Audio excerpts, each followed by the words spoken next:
Chemical kinetics.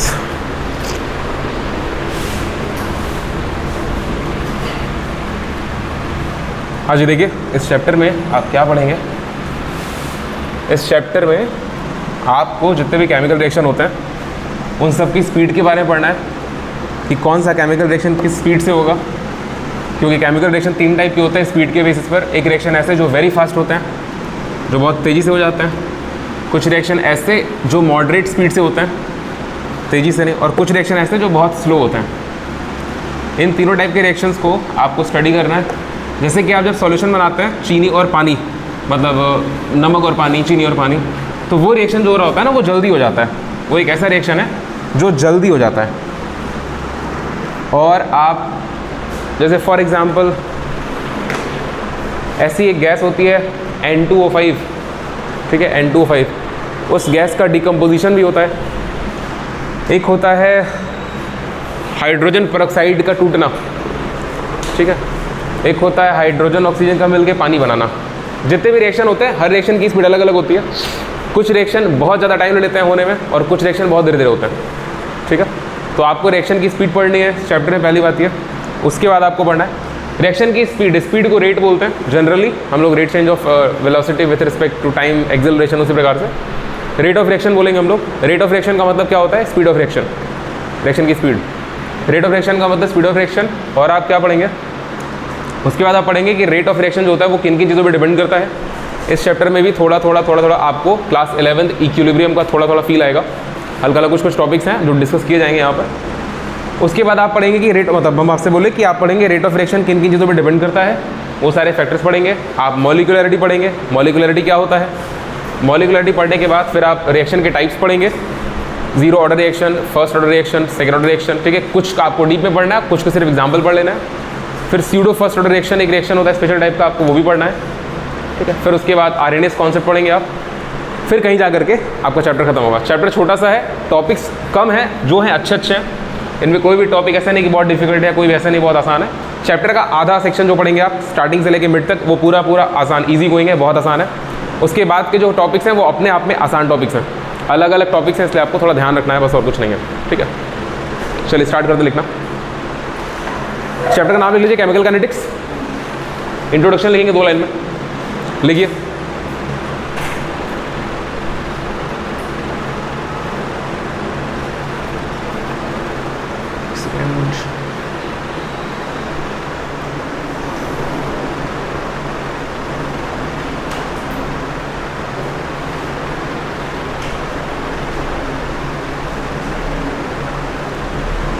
हाँ जी, चलिए start करते हैं, लिखिए।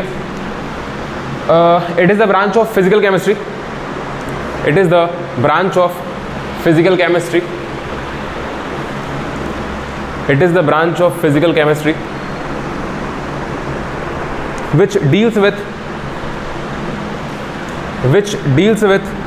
the rate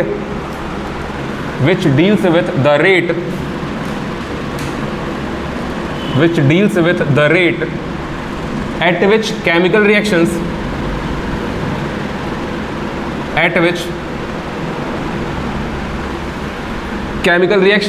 occur. The rate at which the chemical reactions occur. Comma लगाइए। The mechanism by which the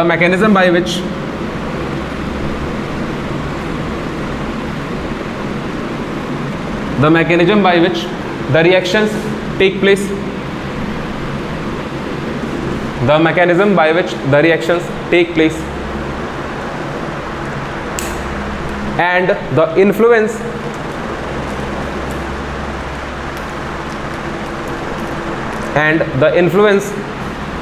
of various factors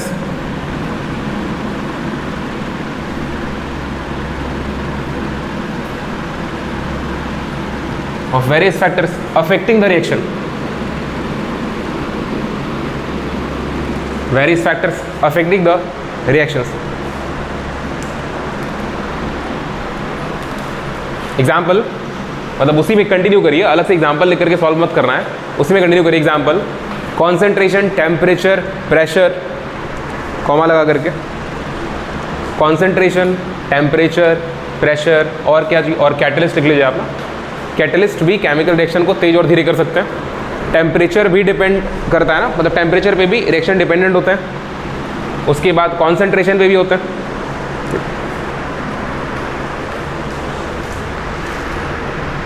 हो गया, ठीक है। बेसिकली ये 3 टॉपिक्स कवर करेंगे ब्रॉड में इस चैप्टर में। ये 3 टॉपिक्स ब्रॉड में कवर किए जाएंगे। पहली बात क्या कवर करेंगे आप कि वो रेट, केमिकल रिएक्शन का रेट आप डिफाइन करेंगे। केमिकल रिएक्शन का रेट कैसे डिफाइन करते हैं, किसी भी केमिकल रिएक्शन की स्पीड को आप किस प्रकार से डिफाइन करेंगे। जैसे कि आप फिजिक्स में स्पीड डिफाइन करते हैं डिस्प्लेसमेंट अपॉन बाय टाइम, उसी प्रकार से यहाँ भी स्पीड डिफाइन किया जाएगा।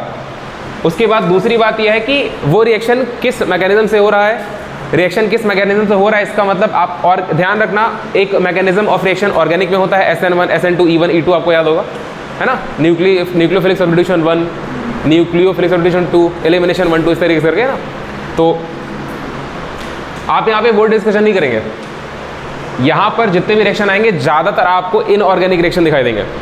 यहाँ पर आपको ज़्यादातर इनऑर्गेनिक रिएक्शंस दिखाई देंगे जिसमें प्योरली ऑर्गेनिक सब्सटेंस इन्वॉल्व नहीं होंगे। ऑर्गेनिक हो भी सकता है, जैसे कि अभी एक रिएक्शन पढ़ेंगे स्यूडो फर्स्ट ऑर्डर का, वहाँ पे देखेंगे कि CH3COOH का रिएक्शन कराएंगे, बहुत आगे आएगा वो चीज़ अभी। तो वहाँ पे ऑर्गेनिक सब्सटेंस का रिएक्शन होगा, लेकिन हम लोग रिएक्शन के फिजिकल चीज़ों को स्टडी करेंगे। हम लोग रिएक्शन के केमिकल चीज़ों को यहाँ पे स्टडी नहीं करेंगे। मतलब जो ऑर्गेनिक में स्टडी करते हैं कि किस मैकेनिज्म से रिएक्शन हो रहा है, कौन सा न्यूक्लियोफाइल कहाँ अटैक कर रहा है, हम लोग रिएजेंट और सबस्ट्रेट नहीं देखेंगे।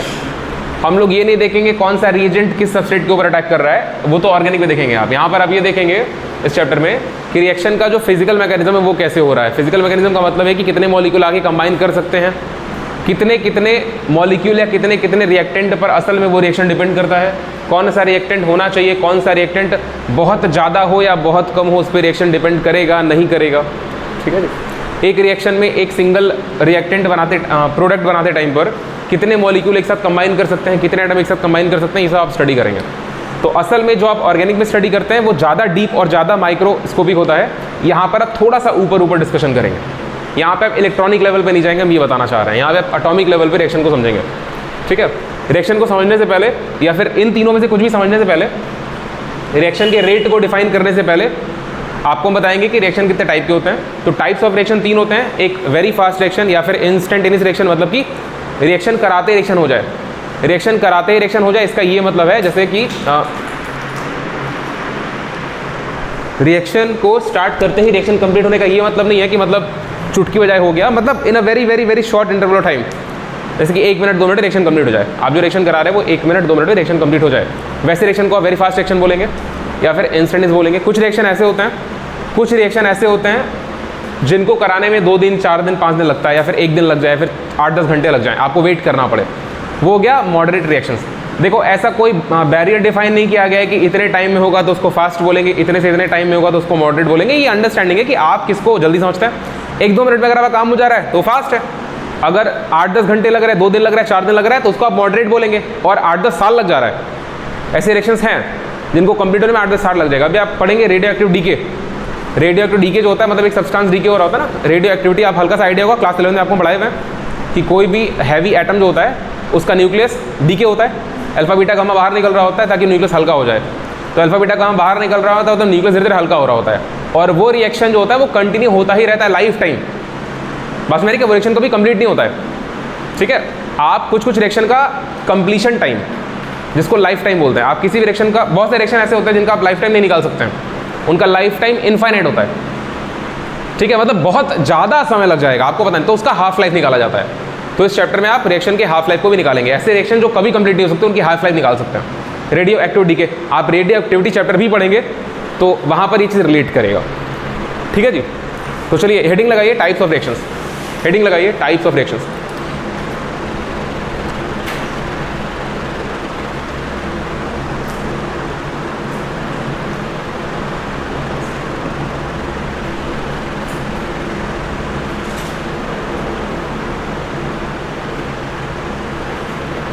हो गया, चलिए देखिए आप अभी पढ़ने जा रहे हैं types of reaction. Types of reaction में आप 3 प्रकार के रिएक्शंस को डिफाइन करेंगे। टाइप्स ऑफ रिएक्शंस, इसमें आप पहला लिख लीजिए वेरी फास्ट और इंस्टेंटेनियस रिएक्शन। इसमें आप लिखिए वेरी फास्ट और इंस्टेंटेनियस रिएक्शन, वेरी फास्ट और इंस्टेंटेनियस रिएक्शन। इसको पहले स्टडी करेंगे, छोटा छोटा है, बहुत बड़ा नहीं है, तो आराम से, ऐसा नहीं कि फिर तीनों का नाम लिख पाएंगे फिर हेडिंग लाएंगे, नहीं, आप यहाँ से कंप्लीट करते चलिए। देखिए वेरी फास्ट और इंस्टेंटेनियस रिएक्शन वो रिएक्शन होते हैं कि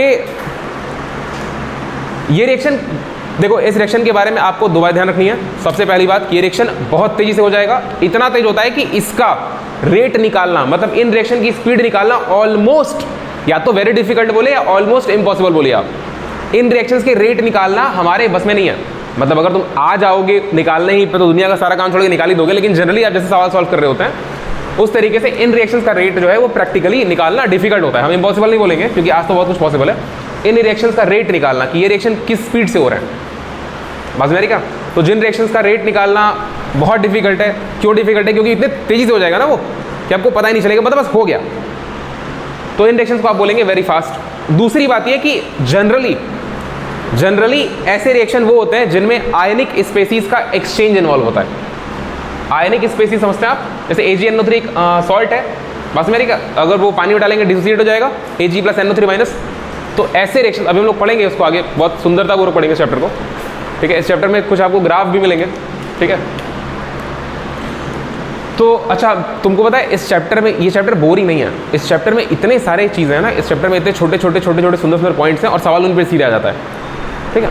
चलिए, एक लंबा सवाल आता है, आपको एक्सपेरिमेंटल डेटा देगा और एक्सपेरिमेंटल डेटा का यूज़ करके आपको कुछ पॉइंट्स निकाल, कुछ टर्म्स निकालने होंगे। वो सवाल थोड़ा लंबा होता है, लंबा का मतलब ये नहीं है कि 20-25 पन्ने का होता है, एक पन्ना भर जाता है, क्योंकि उस डेटा को लिखने में आधा पन्ना खत्म हो जाता है एक्सपेरिमेंटल डेटा को लिखने। अभी वो सवाल बस बहुत जल्दी आ जाएगा। तो वेरी फास्ट रिएक्शन आप किसको बोलेंगे, मतलब कौन से रिएक्शन होते हैं? पहली बात, जो कि बहुत तेजी से, quickly, they proceed quickly and gets completed. ये रिएक्शन बहुत तेजी से प्रोसीड होंगे और फट से कंप्लीट हो जाएगा। और दूसरा, जनरली, हम हर केस में नहीं बोल रहे हैं, जनरली इन टाइप के रिएक्शंस में आयनिक स्पेसीज इन्वॉल्व होते हैं, ठीक है। तो आप लिखिए सच reactions occur at a very fast rate, occur at a very fast rate, such reactions occur at a very fast rate and generally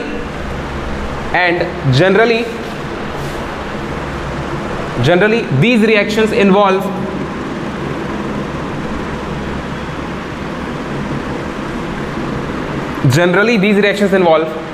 ionic species.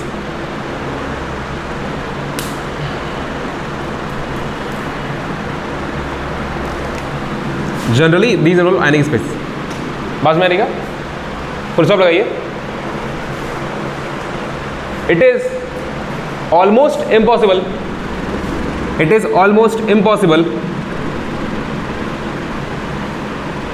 or very difficult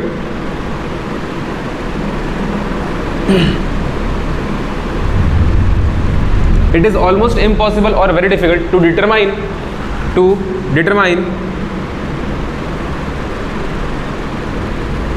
the rate of these reactions, to determine the rate of these reactions, the rate of these reactions, the rate of these reactions। हो गया? हमारी mummy बोल रही थी हमारा video देख करके कि तुम बहुत तेज़ी से बोलते हो, बहुत स्पीड में, थोड़ा स्लो बोला करो।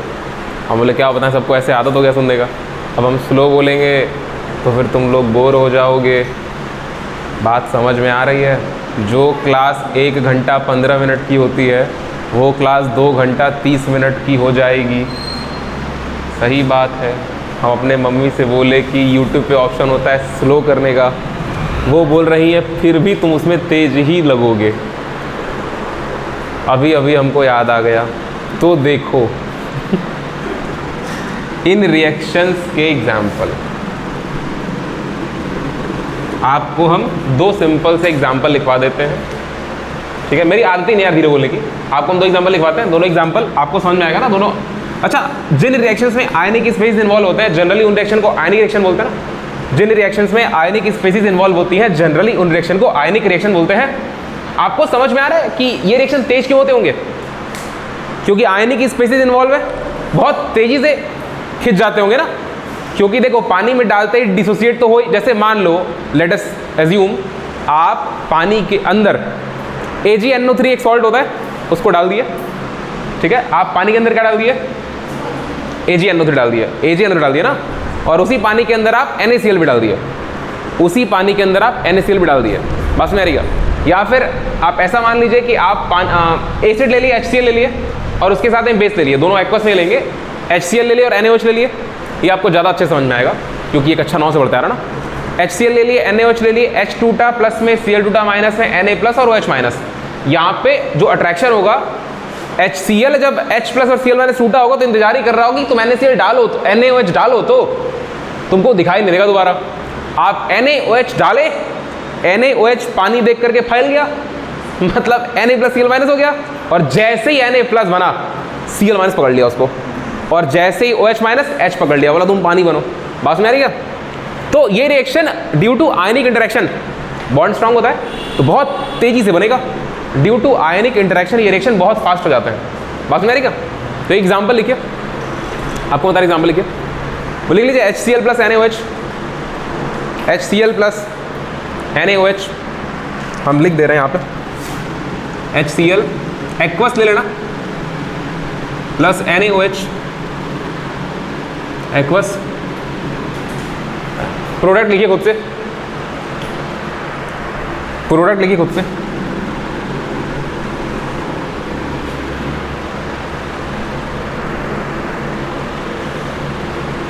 HCl प्लस NaOH प्रोडक्ट लिखिए,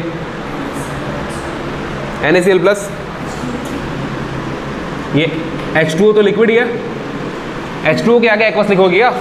H2O के वजह से दूसरी चीज़ों का एक्वस लिखा जाता है, H2O खुद में लिक्विड होता है, और NaCl सॉलिड, ये क्या है? सॉल्ट है। बस में क्या, इस रिएक्शन का नाम क्या होता है? Neutralisation reaction.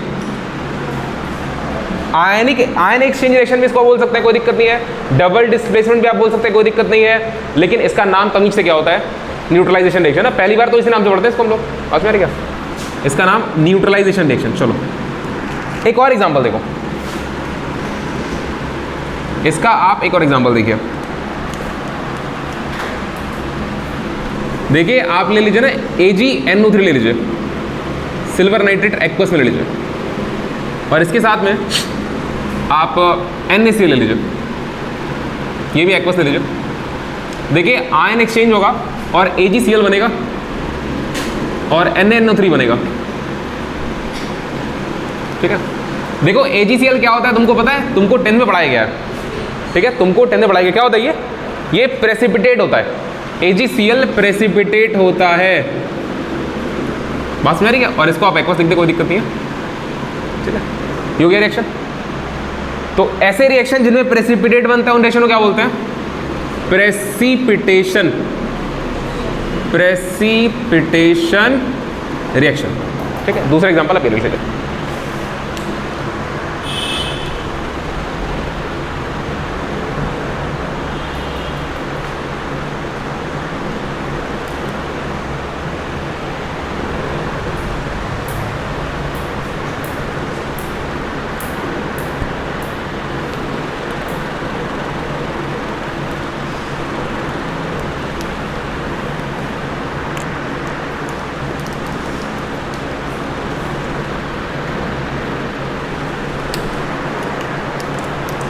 हो गया, चलिए अब रिएक्शन का सेकेंड टाइप लिखिए, मॉडरेट रिएक्शंस। सेकेंड टाइप लिखिए मॉडरेट रिएक्शंस।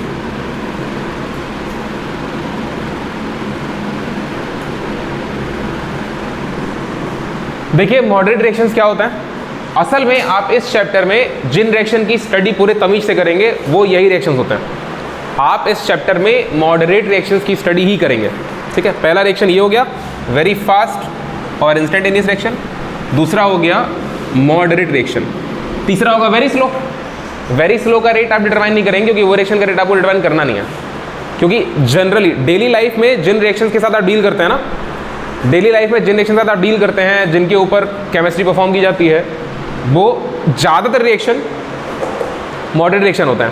क्योंकि जो रिएक्शन वेरी फास्ट हो जाते हैं ना, उनके तो प्रोडक्ट जो है वो उनके जो प्रोडक्ट जो है वो तो बनेंगे ही बनेंगे, जो रिएक्शन बहुत तेज हो जा रहे होते हैं ना, उनके जो प्रोडक्ट हैं वो तो बनेंगे ही बनेंगे, जो बनना है बनना है। इन सारे रिएक्शंस के अंदर हम बहुत सारा छेड़छाड़ नहीं करते हैं। कहाँ से कर पाओगे, बहुत तेज हो रहा है ना। देखो हम एक जनरल बेसिस पे बात कर रहे हैं। आज केमिस्ट्री फिजिक्स बहुत एडवांस हो चुकी है, बायोलॉजी बहुत एडवांस हो चुका है। छेड़छाड़ आप किसी भी टॉपिक के साथ कर सकते हैं। हम एक जनरल बेसिस पे बात कर रहे हैं कि आप इनके साथ छेड़छाड़ नहीं करेंगे, आप इनके साथ ज़्यादा छेड़छाड़ करेंगे, ठीक है। तो मॉडरेट रिएक्शन की भी अगेन 3 बातें आपको बताते हैं। पहली बात, ये वो रिएक्शंस होते हैं जो एक नॉर्मल रेट पर हो जाते हैं। ये वो रिएक्शंस होते हैं जो पहली बात कंप्लीट होंगे ही होंगे। अरे यार ये जल्दी हो रहा है, आप कब बोलेंगे रिएक्शन हो गया, जब रिएक्शन कंप्लीट हो जाएगा। जो चीज़ बहुत तेज हो रही है वो तो फट से हो जाएगी कंप्लीट, तो ये बहुत तेजी से कंप्लीट होगा। ये एक नॉर्मल रेट पर कंप्लीट हो जाएगा। बस में आएगा 1 घंटे 2 घंटे आधा घंटे 1 दिन 1.5 दिन 2 दिन, बस में आएगा। ये रिएक्शन नॉर्मल रेट पर होगा जब टेम्परेचर नॉर्मल होगा। बात में आ रही है। देखो टेम्परेचर को आप वेरी करा के रिएक्शन को आप बदल सकते हैं। टेम्परेचर को आप वेरी करा के रिएक्शन का रेट आप बदल सकते हैं। अभी हम लोग पढ़ेंगे फैक्टर्स ऑफ ये सेकंड टॉपिक हम लोग पढ़ेंगे ना, थर्ड टॉपिक। तो इसमें हम लोग पढ़ेंगे कि टेम्परेचर वेरी करके आप रिएक्शन की स्पीड को आगे पीछे कर सकते हैं। आप एक बात समझिए, आप जब पानी में चीनी डाल दीजिए, पानी में आप चीनी डाल दीजिए नॉर्मल 1 गिलास, और आप चाय में चीनी डालिए। बस मेरे चाय में चीनी डालते ही चाय बंद कर दो, चाय छान दो, लगभग चीनी घुल जाती है। पानी में तुम चीनी को घोलते हो चम्मच से तो भी टाइम लगता है। तो टेम्परेचर डिपेंडेंसी है दोनों में। बस मेरी क्या, ऐसा नहीं होता कि सर उसमें दूध ऐसे पानी है, दूध पानी में घोलने का फर्क पड़ेगा कि दोनों की डेंसिटी अलग अलग है, लेकिन फिर भी वो गर्म होता है, वहाँ पे टेम्परेचर ज़्यादा रोल प्ले करता है, ठीक है जी। तो टेम्परेचर डिपेंडेंसी है, बस आपको हम समझा रहे थे ये बात। तो पहली बात तो ये रिएक्शन जो होता है वो नॉर्मल स्पीड से होता है, ठीक है, एक मॉडरेट स्पीड पे होते हैं नॉर्मल टेम्परेचर पे। दूसरी बात समझिए, दूसरी बात ये होता है कि ये रिएक्शंस ज़्यादातर मॉलिक्यूलर होते हैं। मॉलिक्यूलर होने का मतलब क्या होता है कि इन रिएक्शंस में ज़्यादातर मॉलिक्यूल्स इन्वॉल्व होते हैं, ठीक है। इन रिएक्शंस में ज़्यादातर मॉलिक्यूल्स इन्वॉल्व होते हैं। ये बात अभी आप देखेंगे। और मैं बात क्यों बोल रहे हैं, मतलब ऐसा नहीं होता कि H और H जुड़ करके H2 बना लेंगे। H और H जुड़ के H2 बनाएंगे, वो तो वेरी फास्ट रिएक्शन हो जाएगा ना। आप समझिए मेरी बात को। H और H, एक सिंगल H एटम और दूसरा H एटम अकेले नहीं रह सकता ना, वेरी अनस्टेबल। वो कंबाइन करके H2 बनाएगा तो वेरी फास्ट में आ जाएगा। ऐसा थोड़ा कि यहाँ तुम देख रहे हो सर H आ रहा है, दूसरा H आ रहा है, आया आया आया, कंबाइन करके H2 बना, इतना धीरे नहीं होगा, वो तो फट से हो जाएगा। बात में आ रही है, ठीक है। तो इसमें मॉलिक्यूल्स इन्वॉल्व होंगे। हाँ नॉर्मल टेम्परेचर ना, सब कुछ अभी नॉर्मल टेम्परेचर स्टडी कर रहे हैं हम, टेम्परेचर का भी नाम ले नहीं रहे हैं क्योंकि आगे उस टेम्परेचर पढ़ना है, अच्छे से पढ़ना है टेम्परेचर। अभी सिर्फ हम ये बता रहे हैं कि जनरली इन रिएक्शंस की भी स्टडी कर रहे हैं हम। जो बातें हम कह रहे हैं वो एक नॉर्मल टेम्परेचर में बोल रहे हैं। हम बोले कि ये रिएक्शन एक मॉडरेट स्पीड पर होते हैं, मतलब ठीक ठाक स्पीड, ना बहुत तेज ना बहुत धीरे, ठीक ठाक स्पीड। कोई बच्चा बोल दिया सर मान लीजिए टेम्परेचर बहुत ज़्यादा है, तो इसीलिए हम इस बात को बोले कि नॉर्मल टेम्परेचर पे ये रिएक्शन एक ठीक ठाक स्पीड पर होता है। दूसरी बात, इन रिएक्शन में ज़्यादातर मॉलिक्यूल्स इन्वॉल्व होते हैं। मॉलिक्यूल क्यों इन्वॉल्व होते हैं पता है आपको? क्योंकि रिएक्टेंट भी स्टेबल होना चाहिए। बात में आ रही क्या? रिएक्टेंट अगर स्टेबल रहेगा, अगर रिएक्टेंट स्टेबल ही नहीं है तो रिएक्शन जल्दी हो जाएगा। जैसे H एटम और H एटम, रिएक्शन जल्दी हो जाता। तो रिएक्टेंट भी स्टेबल होना चाहिए और आंसर में मतलब प्रोडक्ट में जो प्रोडक्ट्स बन रहे हैं वो भी स्टेबल होने चाहिए। बात में आ रही क्या? क्योंकि अगर वो स्टेबल नहीं है तो फिर वो वापस रिकम्बाइन कर लेंगे, ठीक है। और तीसरी बात ये कि केमिकल काइनेटिक्स चैप्टर में आपको ये रिएक्शन पढ़ना है। बात में आ रही क्या? तो लिखिए 3 बातें लिखिए इनके बारे में, लिखिए। They occur at moderate, they occur at moderate speed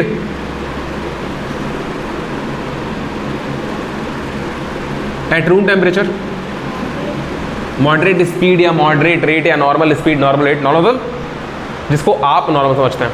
ये सारे के सारे तेज धीमे जो है ना, ये हम लोग अपने लाइफ टाइम के हिसाब से जज करते हैं, ठीक है। Eight room temperature, eight room temperature, and generally they are molecular, and generally they are molecular in nature, generally they are molecular in nature,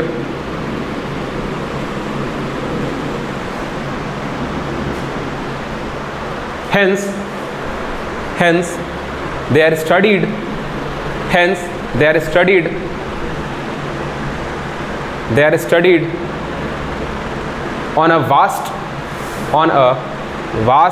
scale, vast large बात देखिए, on a large scale, VAST vast मतलब भी बड़ा होता है, on a vast scale और large scale,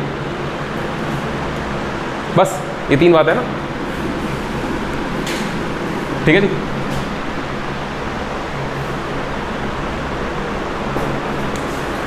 ये वाली बात बहुत जरूरी है ना, ये वाली बात, ये they are generally molecular in nature. इसके एग्जाम्पल देखिए, आपको हम इसके 2 एग्जाम्पल लिख के दिखाते हैं। आपको दोनों एग्जाम्पल में रिएक्टेंट और प्रोडक्ट में मॉलिक्यूल भी दिखाई दे, मॉलिक्यूल ही दिखाई देंगे। देखो ये भी मॉलिक्यूल ही है, ठीक है, ये नहीं बोल रहे कि मॉलिक्यूल नहीं है। आपसे हम कह रहे हैं कि इसमें हर जगह जनरली मॉलिक्यूल दिखाई देंगे। आपसे हम इसका एग्जाम्पल होता है H+H H2। हम वो एग्जाम्पल लिखे हैं इसलिए नहीं है क्योंकि वो रिएक्शन कहीं होते हुए हम लोग देखते नहीं ना। ये रिएक्शन आप डेली लाइफ में देख सकते हैं, ठीक है, ऐसा कहीं आप देखते नहीं है जनरली। इन जनरल जितना आप ये देख सकते हैं, आप H और H कंबाइन करवा के H2 खुद से नहीं बना सकते।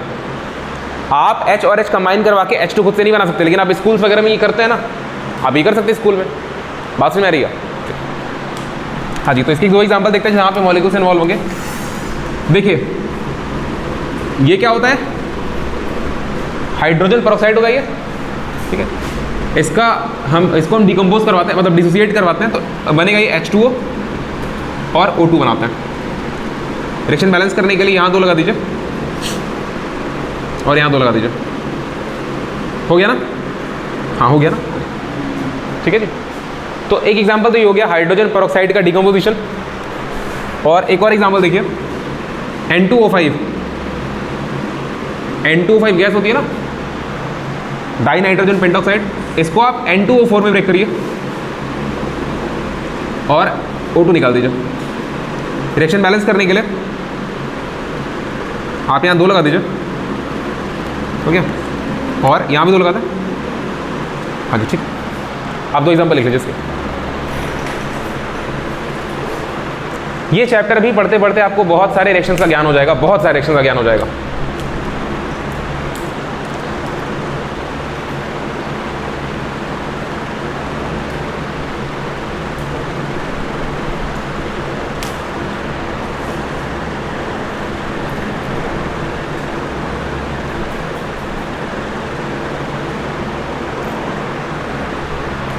हो गया?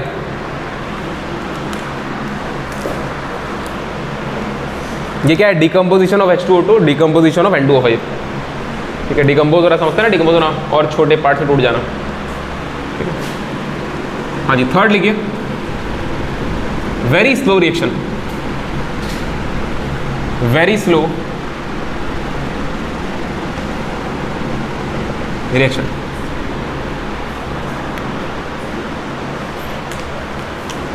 इन रिएक्शन के बारे में अभी आपको कुछ खास नहीं पढ़ना ज़्यादा, ठीक है। इनके बारे में पहली बात ये कि ये रिएक्शन बहुत ही ज़्यादा धीरे होते हैं, जो कि नाम से पता चल रहा है। और पहली बात को ही आगे बढ़ा के आप बोल सकते हैं कि इन रिएक्शन को कंप्लीट होने में कई महीने लग सकते हैं। बात समझ आ रही क्या? तो लिखिए, these reactions occur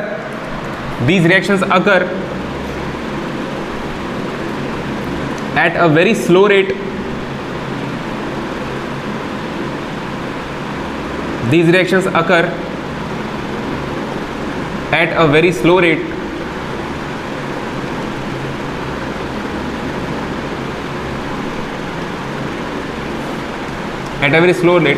and may take months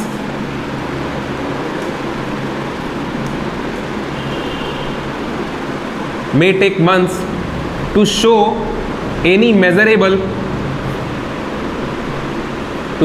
measurable change।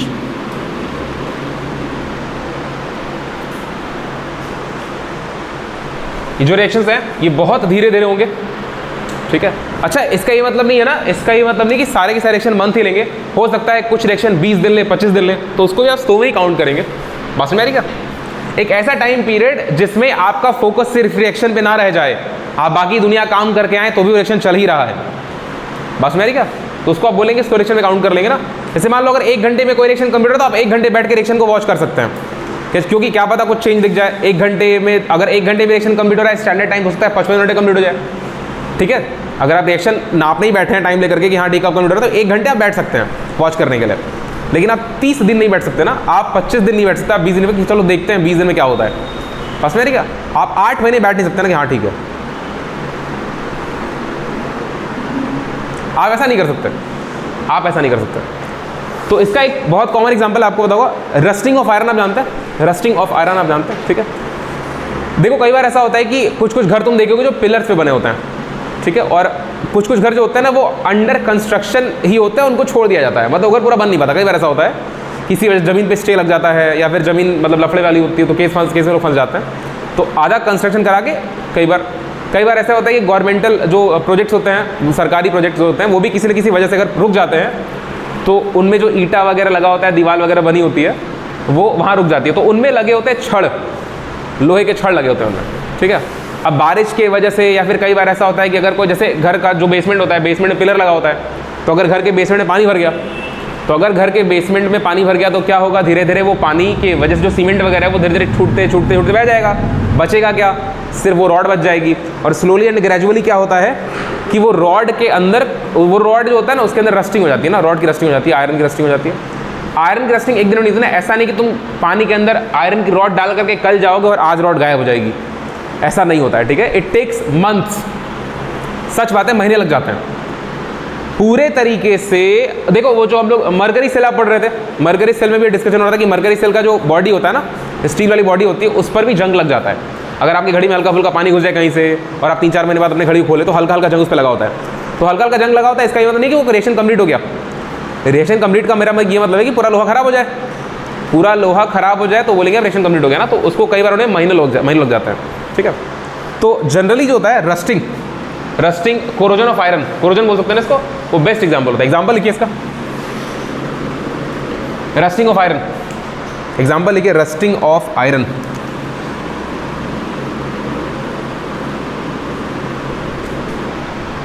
Example लिखिए रस्टिंग ऑफ आयरन। हाँ जी, रस्टिंग ऑफ आयरन में आप बताइए रस्ट का फॉर्मूला और रस्टिंग ऑफ आयरन का रिएक्शन क्या होता है। Fe+O2, अच्छा, और FeO, अरे वाह। रस्ट का फॉर्मूला बताओ क्या होता है। FeO नहीं होता रस्ट का फॉर्मूला, आपको उस दिन बताए थे, अभी तो पढ़े यार, 2 दिन 3 दिन हुआ, अभी तो पढ़े ना कि आयरन जो होता है वो पहले अपना ऑक्साइड में फेरस बनता है, फिर एटमॉस्फेरिक वाटर की वजह से फेरिक बनता है ना, फिर उसके बाद XH2 जाकर चिपक जाता है। तो रस्ट का फॉर्मूला, हाँ सुहानी यादव, रस्ट का फॉर्मूला बोलो क्या क्या क्या। हाँ बिल्कुल सही बात है ना, बिल्कुल सही बात है। तो आप डायरेक्ट यहाँ फॉर्मूला लिखेंगे, कैसे कोरोजन होता है वो तो आप पढ़ चुके हैं। Fe2O3 plus X number of H2O, और यहाँ पे लिखेंगे Fe2O3 डॉट XH2, ठीक है, Fe2O3 डॉट XH2, ठीक है, आप ये लिख लीजिए।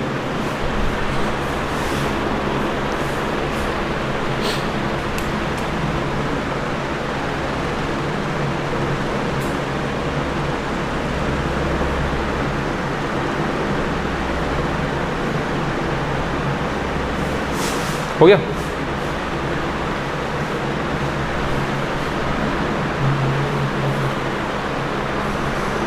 हो गया आगे बढ़े, चलिए। आप पढ़े हैं फ्यूल सेल आप पढ़े हुए। फ्यूल सेल में hydrogen gas as a fuel use किया जाता है और ऑक्सीजन गैस भी सप्लाई की जाती है, बात समझ में आ रही है। और उससे क्या बनता है, H2O बनता है ना। वो रिएक्शन अगर आप रूम टेम्परेचर पे कराएंगे, अगर आप उस रिएक्शन को, वो उसको क्या बोल सकते हो, कॉम्बिनेशन रिएक्शन बोल सकते हैं क्या, H2 plus O2 gives H2O, है ना, उसको आप कॉम्बिनेशन रिएक्शन बोल सकते हैं, कंबाइन करें दोनों। तो ये जो रिएक्शन है specifically H2 plus O2 gives H2O, ये रिएक्शन को अगर आप रूम टेम्परेचर पे कराएंगे तो ये रिएक्शन बहुत स्लो होता है, ठीक है, बहुत ज़्यादा, मतलब कि एटमॉस्फेरिक ऑक्सीजन और एटमॉस्फेरिक हाइड्रोजन कंबाइन करके पानी बना रहे हैं अगर, तो बहुत ज़्यादा समय लग जाएगा, बात समझ रही क्या, बहुत ज़्यादा समय लग जाएगा।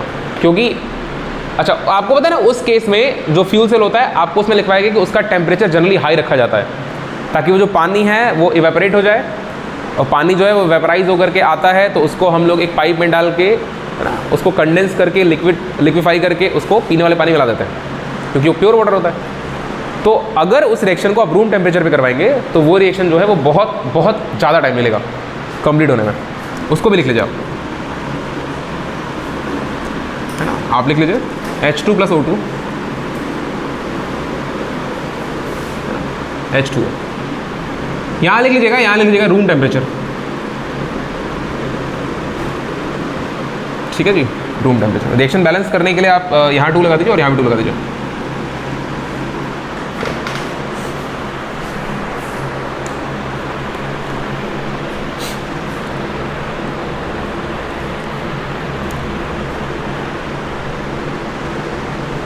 सुंदर लग रहा है, सोचा थोड़ा सा आराम से लिख तो सकती हैं, है ना? ठीक है जी, ये टॉपिक खत्म हुआ आपका types of reaction.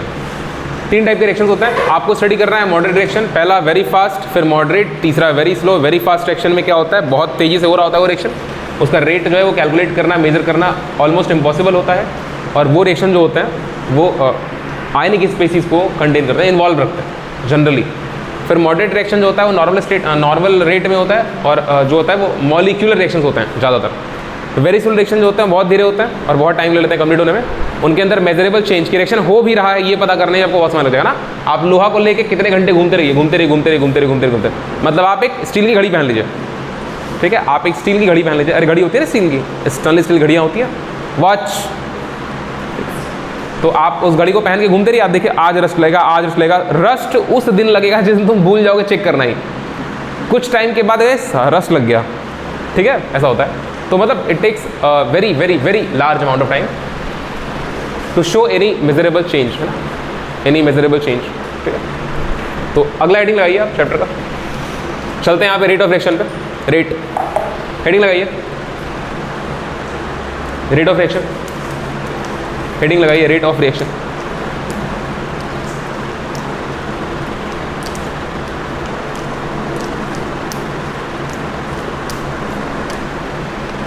Rate of reaction,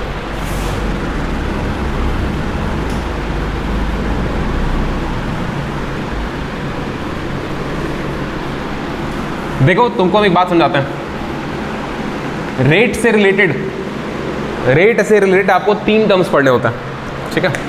अभी तक मतलब स्टार्टिंग में आपको रेट से रिलेटेड 3 टर्म्स पढ़ने होते हैं, ध्यान से सुनना। एक होता है रेट ऑफ रिएक्शन, मतलब पूरे रिएक्शन की स्पीड आप बताएंगे कि पूरा रिएक्शन किस स्पीड से हो रहा है, ठीक है। दूसरा होता है रेट ऑफ डिकम्पोजिशन या फिर rate of disappearance. Rate of decomposition का मतलब क्या होता है कि जो रिएक्टेंट है वो कितना तेजी से डिकम्पोज हो रहा है या फिर कितना तेजी से गायब हो रहा है। किसी भी रिएक्शन में जो रिएक्टेंट होता है उसका जो कॉन्सेंट्रेशन होता है वो घट रहा होता है। रिएक्टेंट का कॉन्सेंट्रेशन घट रहा होता है ना, क्योंकि उसको प्रोडक्ट बनाना होता है। धीरे धीरे रिएक्टेंट का अमाउंट घटेगा और प्रोडक्ट का बढ़ेगा। तो पहला जो हम बोले, आपको बताना होता है कि पूरे रिएक्शन की रेट क्या है, मतलब डायरेक्ट बता दो रिएक्शन की रेट क्या है, हमको रिएक्टेंट प्रोडक्ट से मतलब नहीं है, आप मेरे को रिएक्शन का रेट बता दीजिए, पहला ये। दूसरा टर्म हुआ कि रेट ऑफ डिकम्पोजिशन, मतलब रिएक्टेंट डिकम्पोज होगा, टूटेगा, या फिर रेट ऑफ डिसअपीयरेंस, बात एक ही होती है क्योंकि ये गायब होगा ना, डिसअपीयर मतलब गायब होना।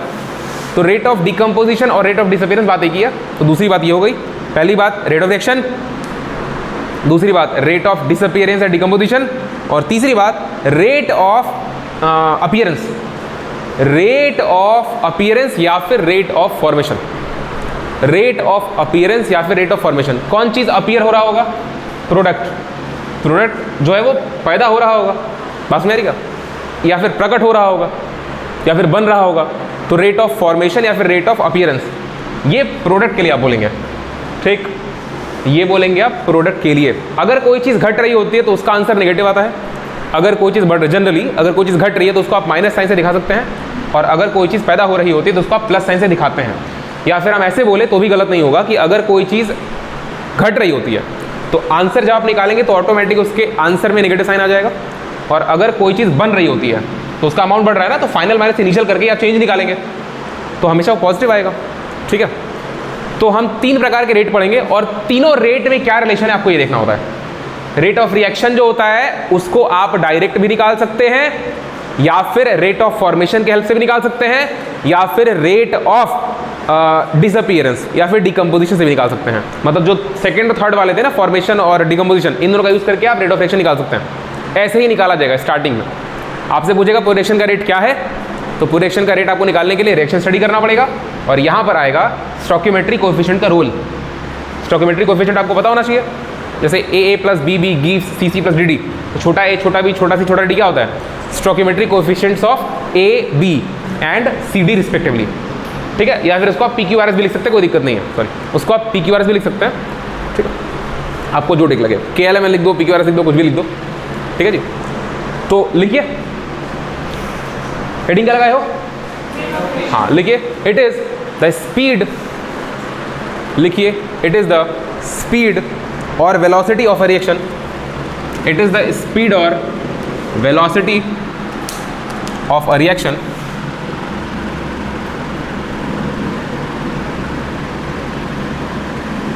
it is the speed or velocity of the reaction at which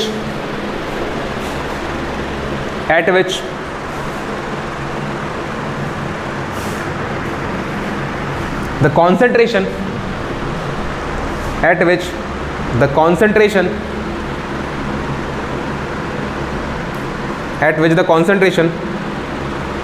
changes, at which the concentration changes per unit time, the concentration changes per unit time। हो गया? मान लीजिए कोई रिएक्शन हो रहा है, ठीक है, एक डीकंपोजिशन रिएक्शन हो रहा है, ऐसा मान लीजिए।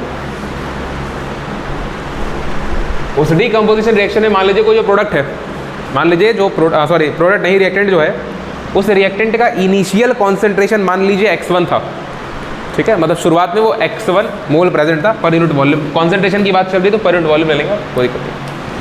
तो मान लीजिए कि इनिशियल कॉन्सेंट्रेशन किसी चीज़ का, इनिशियल कॉन्सेंट्रेशन ये x1 था, ठीक है, x1 मोलर लिख लो, कोई दिक्कत नहीं है, और फाइनल कॉन्सेंट्रेशन ये मान लीजिए x2 हुआ, और कॉन्सेंट्रेशन को यहाँ से यहाँ तक पहुँचने में घट रहा नहीं है, ध्यान रखिएगा, x1 जो है वो बड़ा था x2 से, ठीक है, x2 घटा था। अब ऐसा किसके साथ होगा? ऐसा होगा रिएक्टेंट के साथ या प्रोडक्ट के साथ? रिएक्टेंट के साथ, क्योंकि उसका कॉन्सेंट्रेशन घटता है ना, कॉन्सेंट्रेशन तो रिएक्टेंट का घटता है, तो x1 इनिशियली बड़ा था, इसका मतलब रिएक्टेंट रहा होगा, और अगर यही चिन्ह हम उलट दें, x2 को अगर बड़ा मान लें, तो ऐसा प्रोडक्ट के साथ होगा ना, क्योंकि प्रोडक्ट का कॉन्सेंट्रेशन बढ़ रहा होता है, ठीक है। तो एक काम करते हैं, इसको मिटाते हैं, एक जनरल केस की बात करते हैं। मान लीजिए किसी चीज़ का इनिशियल कॉन्सेंट्रेशन x1 था और कुछ समय बाद उसका कॉन्सेंट्रेशन x2 हो गया, बात मेरे क्या, कितना टाइम लगा? आफ्टर टाइम, या फिर एक काम करते हैं, एट t1 टाइम इसको लिख देते हैं।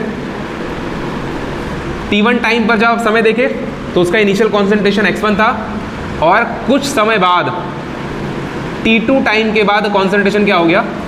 x2 हो गया। तो अगर आप निकालना चाहें चेंज इन कॉन्सेंट्रेशन, तो ये आएगा final minus initial, change in concentration को आप डेल x बोल लीजिए, कोई दिक्कत नहीं है, ठीक है। और अगर आप चेंज इन टाइम निकालना चाहते हैं, तो चेंज इन टाइम को आप लिखेंगे t2 माइनस t1, ये आपके लिए बहुत छोटी सी बात है, पूरा मैकेनिक्स पढ़ने का अच्छा बारे में आया हुआ है ना, इट हो जाए डेल टी। रेट किस प्रकार से डिफाइन किया जा रहा है? रेट ऑफ रिएक्शन, ये क्या है? रिएक्शन की स्पीड है। आप डेफिनेशन में लिखें कि ये change in concentration per unit time है, change in concentration in unit time. तो देखिए मेरी बात समझिएगा थोड़ा सा, डेल एक्स चेंज आया कितने समय में? डेल टी टाइम में।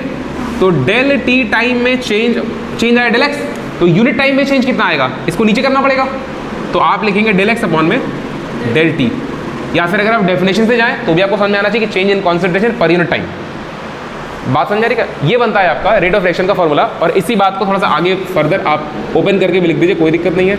x2 माइनस x1 अपॉन में t2 माइनस t1। ये ध्यान रखना है कॉन्सेंट्रेशन है, चेंज इन कॉन्सेंट्रेशन है ये, दिस इज कॉन्सेंट्रेशन।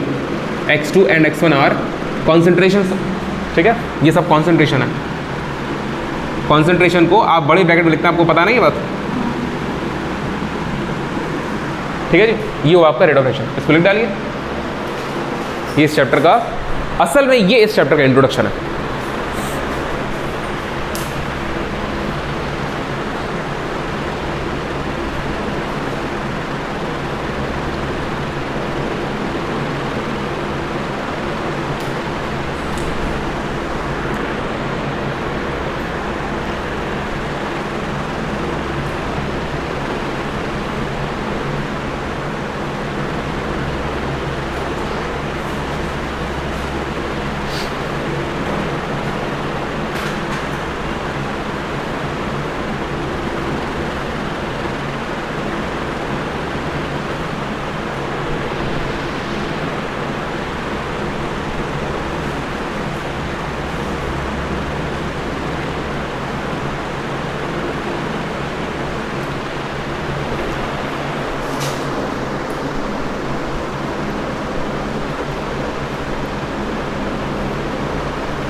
हो गया?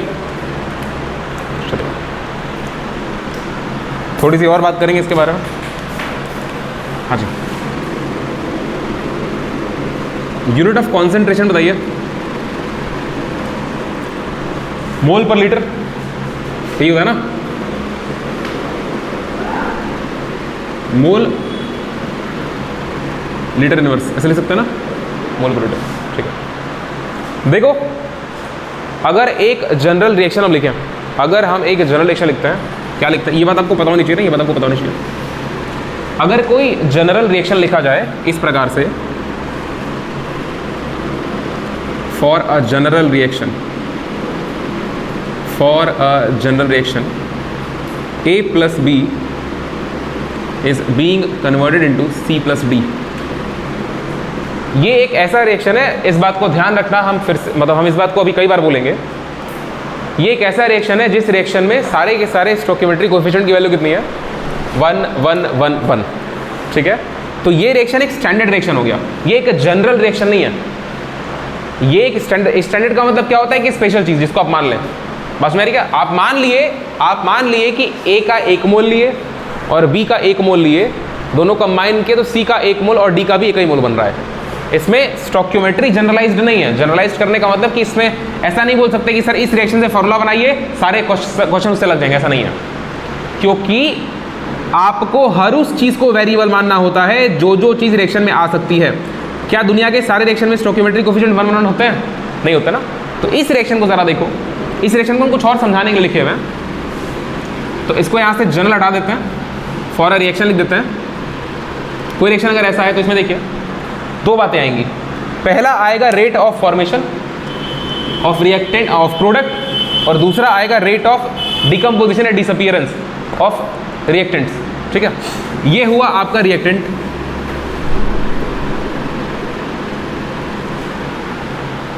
और ये हुआ आपका प्रोडक्ट।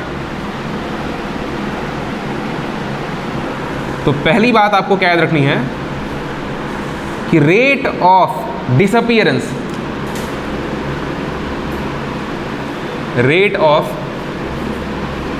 डिसअपीयरेंस, तो पहली बात तो इसका मतलब पता होना चाहिए। रेट ऑफ डिसअपीयरेंस का मतलब होता है कि रिएक्टेंट कितने तेजी से गायब हो रहा है, उसकी रेट का मतलब स्पीड, अभी आप लिखे हुए कितने तेजी से रिएक्टेंट गायब हो रहा है। तो रेट ऑफ डिसअपीयरेंस, और कौन गायब हो रहा है, रिएक्टेंट। ये हमेशा नेगेटिव होगा, इज ऑलवेज नेगेटिव, क्योंकि घट रहा है। ठीक है, और इसको निकालते कैसे हैं? अगर इसको बोलेंगे रेट ऑफ डिसअपीयरेंस, आप क्या लिखेंगे, ए में या बी में? अगर ए का निकालना हो तो ए का निकालेंगे, बी का निकालना हो तो बी का निकालेंगे। बात समझ आ रही क्या? तो आप चेंज इन कॉन्सेंट्रेशन ऑफ ए करेंगे, बात समझ आ रही क्या? तो ए के चेंज इन कॉन्सेंट्रेशन मान लो ऐसे लिख दे रहे हैं, या फिर A2 - A1 लिख दीजिए, डेल्टा ए अपॉन में डेल टी। ए के कॉन्सेंट्रेशन में जो भी चेंज आया होगा विथ टाइम टी, और यहाँ पे आप क्या लगा देंगे, माइनस लगा देंगे। और उसी प्रकार से ये रेट ऑफ डिसअपीयरेंस ऑफ ए है, ये उसी प्रकार से आप क्या लिख सकते हैं, rate of disappearance of B. तो यहां पर ये भी आ जाएगा माइनस में del B change in concentration upon में डेल टी। हम फिर से बोल रहे हैं कि यहां पर ये फॉर्मूला इसलिए बना है क्योंकि यहां पे स्टोइकियोमेट्रिक कोएफिशिएंट 1 1 1 है सब में। जब स्टोइकियोमेट्रिक कोएफिशिएंट बदलेगा तो फॉर्मूले में थोड़ा सा चेंज आएगा, वो आप समझेंगे क्या चेंज आएगा, आपको हम समझाएंगे। पहली बात तो ये। दूसरी बात, आप इसी प्रकार से, हाँ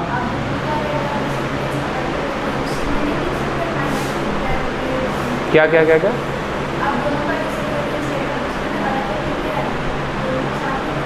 साथ में कैसे, यहाँ हमारे से आगे, यहाँ हमारे से आगे, दोनों का जोड़ देंगे क्या? रिएक्टेंट दोनों है ना, तो दोनों की अलग अलग स्पीड होगी ना। जरूरी थोड़े कि जितना तेजी से ए घट रहा हो तेजी से बी घट रहा हो, ये जरूरी थोड़े है कि जितना तेजी से ए घट रहा हो उतना तेजी से बी भी घट रहा हो।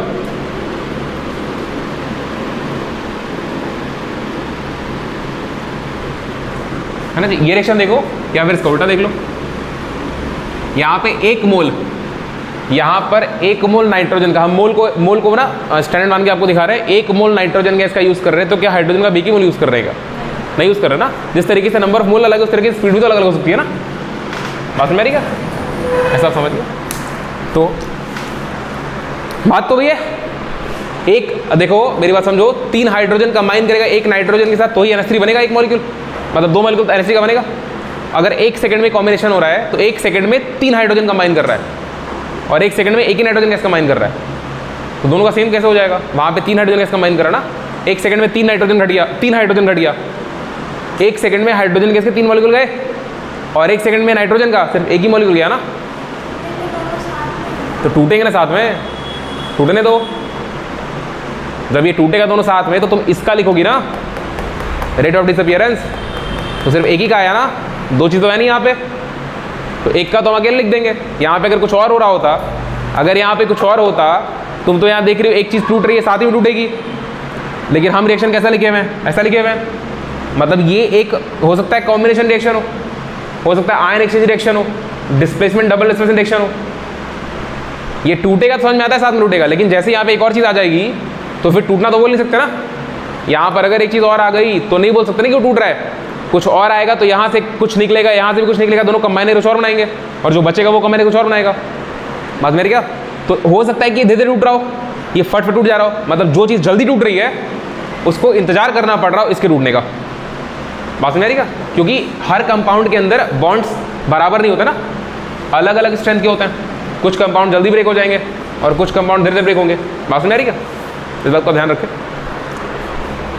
रेट ऑफ डिसअपियरेंस सबका अलग अलग होगा, इन केस कोई सेम हो गया वो अलग की बात है, लेकिन जनरली सबका रेट ऑफ डिसअपियरेंस अलग अलग होगा और सबका रेट ऑफ फॉर्मेशन अलग अलग होगा।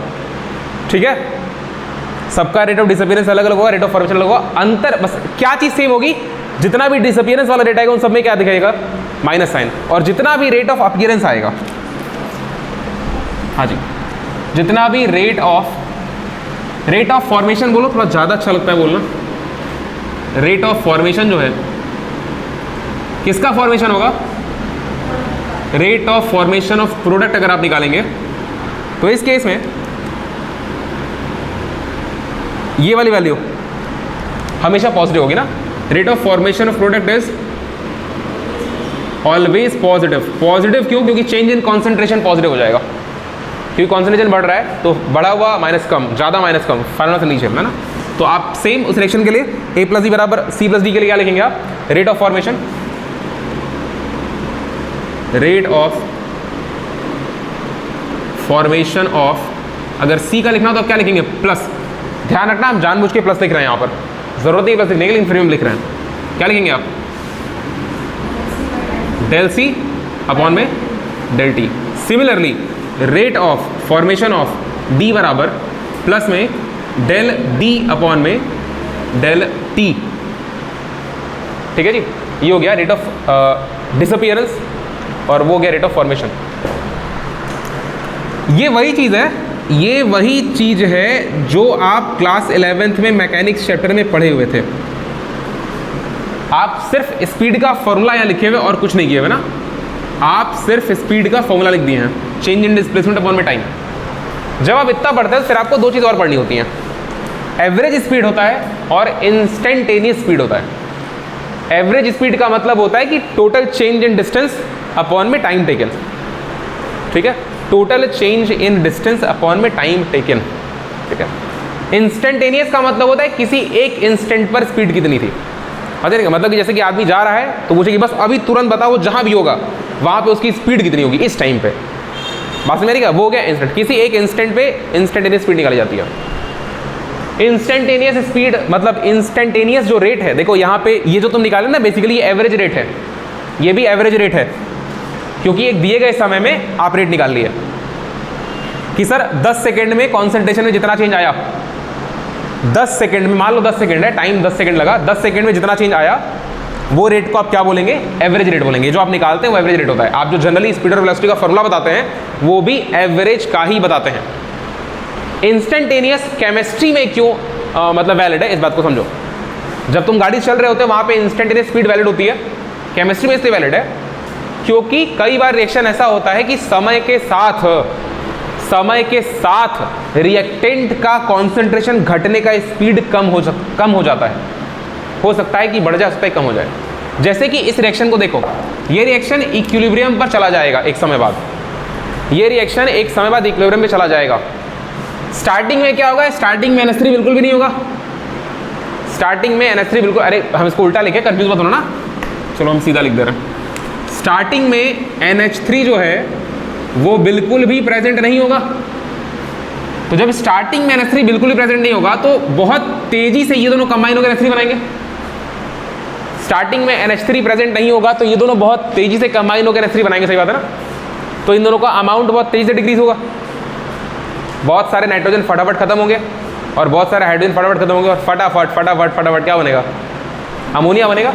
लेकिन जैसे जैसे अमोनिया का कॉन्सेंट्रेशन यहां बढ़ता जाएगा वैसे वैसे इन दोनों को लगेगा कि रूम में तो अब अमोनिया बढ़ रहा है, तो अब इतना तेजी से अमोनिया बनाने की जरूरत है, तो घबराओ मत, आराम आराम से कंबाइन करो, आराम आराम से कंबाइन करो, आराम आराम से अमोनिया बनाओ, क्योंकि इस रूम में कुछ अमोनिया आ चुका है। ऐसा ही होता ना, ऐसा ही होता है। तो अब धीरे धीरे क्या होगा कि धीरे धीरे इनका जो घटने का स्पीड था वो थोड़ा कम होगा। घटेंगे अभी भी है, कंबाइन अभी भी करके अमोनिया बनाएंगे, लेकिन धीरे धीरे स्पीड क्या होगी? इनकी घटेगी।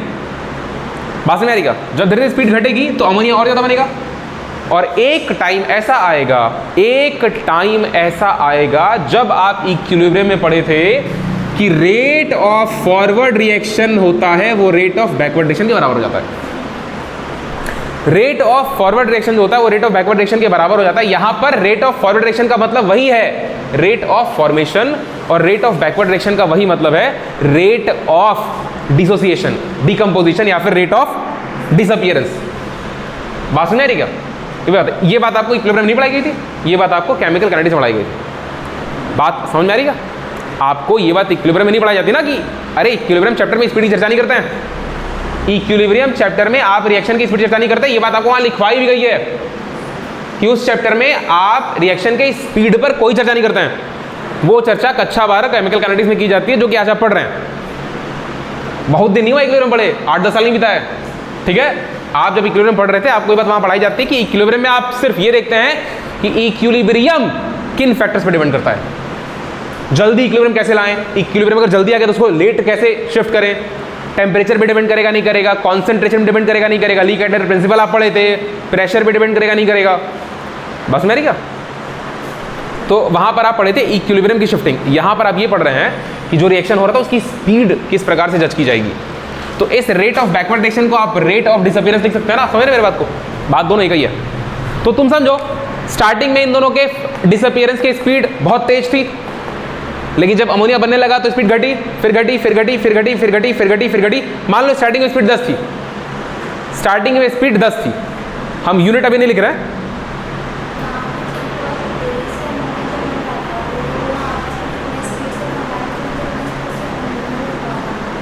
हाँ, और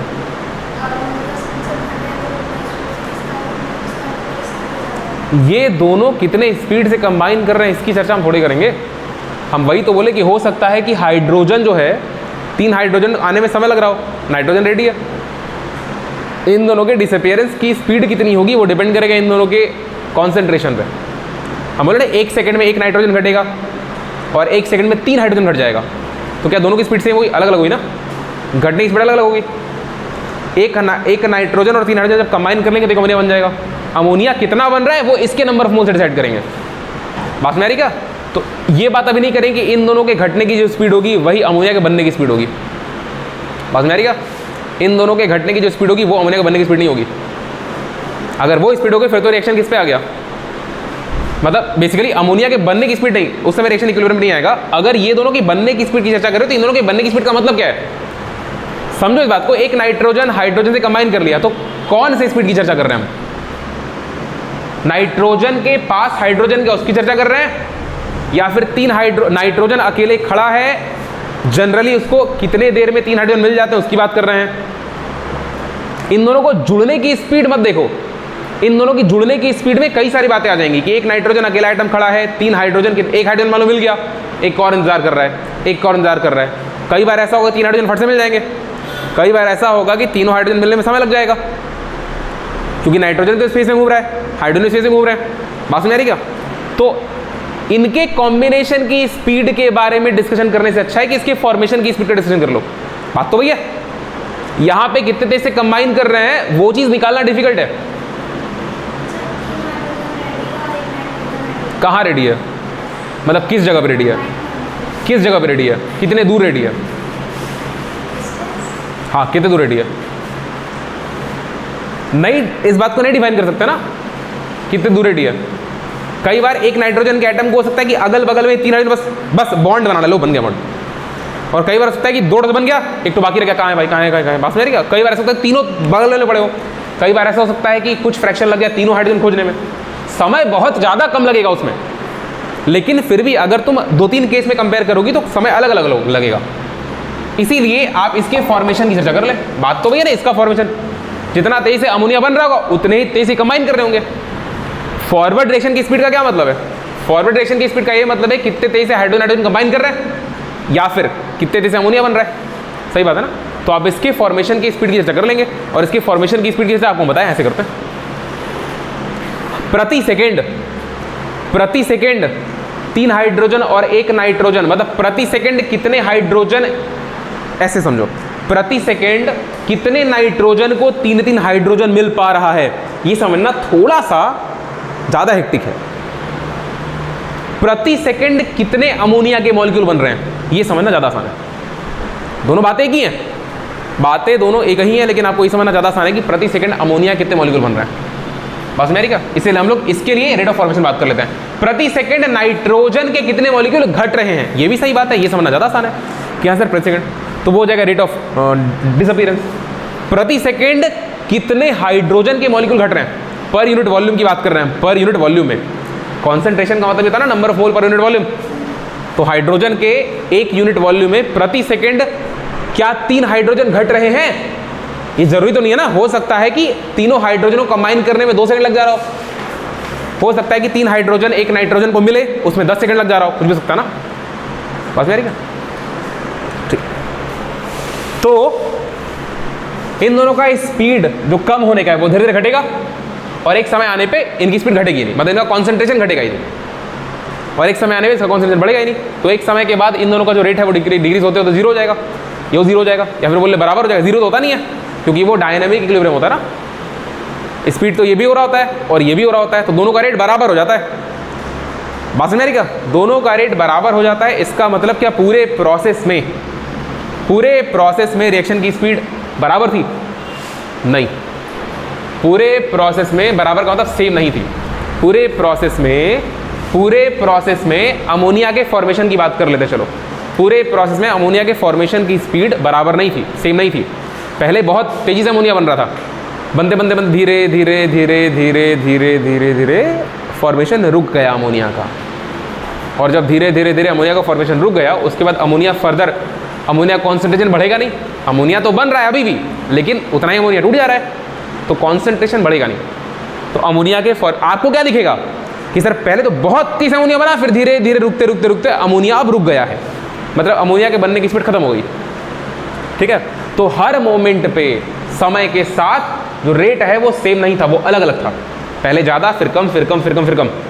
तो अगर आप किसी एक पर्टिकुलर टाइम पे बात करेंगे कि रिएक्शन मान लो स्टार्ट हुआ, हम टाइम देखना स्टार्ट किए और मान लो 11 बज रहा है, रिएक्शन 2 बजे कंप्लीट हुआ, मतलब 2 बजे के बाद, 11 बज रहा था अभी सुबह का, दोपहर 2 बजे के बाद रिएक्शन होना मतलब अमोनिया का अमाउंट बढ़ना बंद हो गया। तो 11 बजे अमोनिया का रेट ऑफ फॉर्मेशन मैक्सिमम रहा होगा जब बनना स्टार्ट हुआ होगा, और 2 बजे मिनिमम। बात समझ रही क्या? तो क्या 11 बजे जो स्पीड थी वही 2 बजे भी थी, 12 बजे भी थी, 1 बजे भी थी, सबकी स्पीड अलग अलग थी ना। तो हम जब तुमसे बोले कि एक पर्टिकुलर टाइम 11:36 पर, हम तुमसे बोले 11:36 पर स्पीड क्या थी, उसको आप क्या बोलेंगे? इंस्टेंटेनियस स्पीड, एक दिए गए इंस्टेंट पर स्पीड। बात समझ रही क्या? अगर हम 11:36 पर बोले तो आप एग्जैक्ट उसी टाइम पे निकालेंगे स्पीड, तो फिर टाइम में कोई चेंज आया? अरे टाइम में चेंज तब निकलेगा ना जब 2 अलग अलग टाइम देंगे। 11:36 से लेकर के 11:37 तक स्पीड क्या रही, तो आपको T1 T2 मिला, लेकिन अगर हम बोले कि 11:36 पर स्पीड क्या थी, तो 31 ही मिला ना, T2 तो मिला नहीं। बात मेरी क्या, जब T1 और T2 मतलब टाइम में चेंज बहुत ज्यादा कम हो जाए, इतना कम हो जाए कि डेल टी की वैल्यू कितनी हो जाए, टेंड्स टू 0 हो जाए।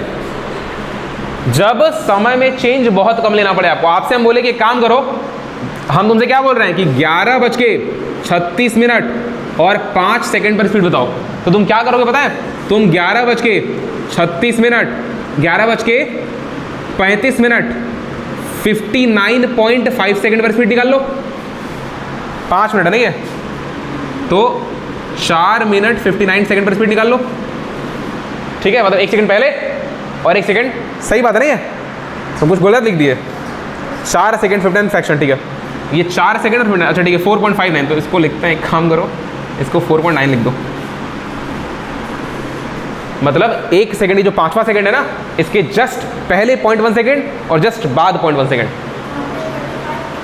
कहाँ था डेवलिंग, यहाँ से 36 कर दो भाई, गलत हो गया ना, 36 कर दो, हाँ ये इसके जस्ट पहले का टाइम होगा और एक टाइम इसके जस्ट बाद का होगा, 11:36 0.5.1, इतना जस्ट पहले और जस्ट बाद के टाइम आप रिएक्शन की स्पीड चेक कर ले, और यहाँ पे घटा करके, मतलब इनमें जो कॉन्सेंट्रेशन का चेंज आया होगा उसको टाइम से डिवाइड कर दें।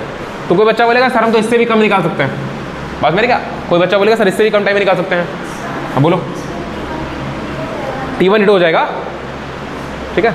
कोई बच्चा बोलेगा सर एक काम करिए इससे भी कम टाइम लीजिए, आप इससे भी कम टाइम का ड्यूरेशन लीजिए, यहाँ तो टाइम का गैप हो गया ना, यहाँ पे 0.2 सेकंड का गैप हो गया, आपको दिख रहा है 0.2 सेकंड का गैप हो गया ना, पहले 5 बनेगा फिर 5.1 बनेगा, यहाँ पे 0.2 सेकंड का गैप हो गया। एक बच्चा बोलेगा सर इससे भी ज़्यादा कम टाइम लिया जा सकता है, 11:36 0.4.99 सेकंड, क्या, हाँ क्या हो रहा है बेसिकली, टाइम धीरे धीरे कम हो जाएगा,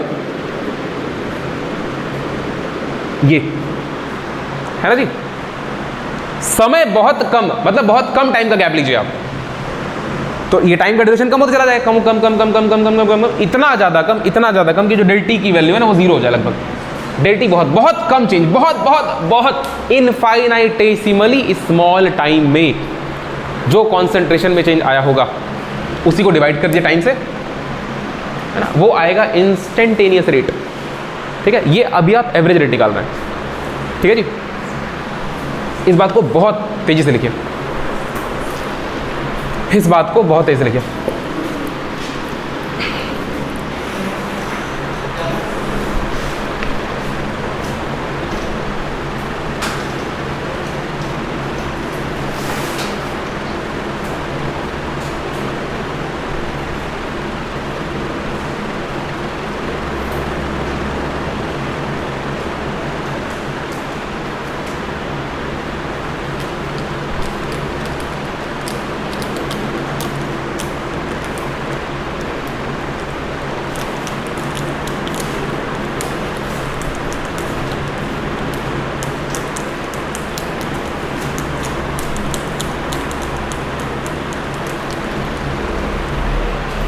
ये रिएक्शन भी लिखो, इसको पहले लिख चुके हो कि नहीं, पूरा प्रॉपर रिएक्शन लिख लेना ना, इसी में आगे कंटिन्यू करवा देंगे, इसी में आगे ए बी भी लिख देना, उसका ए लिख देना प्लस बी लिख देना प्लस सी और प्लस डी और डी, इतने मोल ये सब लिया गया है ना, आपको लिख दे, क्योंकि ये जो छोटा वाला ABCD है ना, आप जब रेट ऑफ रिएक्शन निकालेंगे तो उसमें इसका यूज आएगा।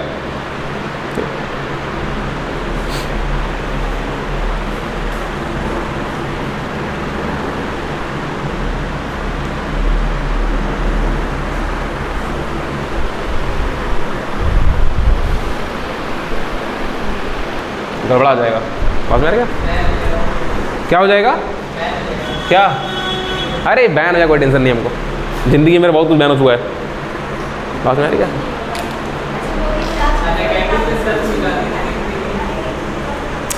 देखो बात ये ना कि जिसके पास खोने के लिए कुछ है उसको डरना चाहिए, जिसके पास कुछ नहीं उसको डरना नहीं चाहिए, बात में आ रही क्या। I am not Tata Birla Ambani, मेरा नाम विशाल सर है, मेरा नाम टाटा बिरला अंबानी नहीं है, बात में क्या छीन लोगे मेरे से, बच्चे छीन लोगे, छीन लो,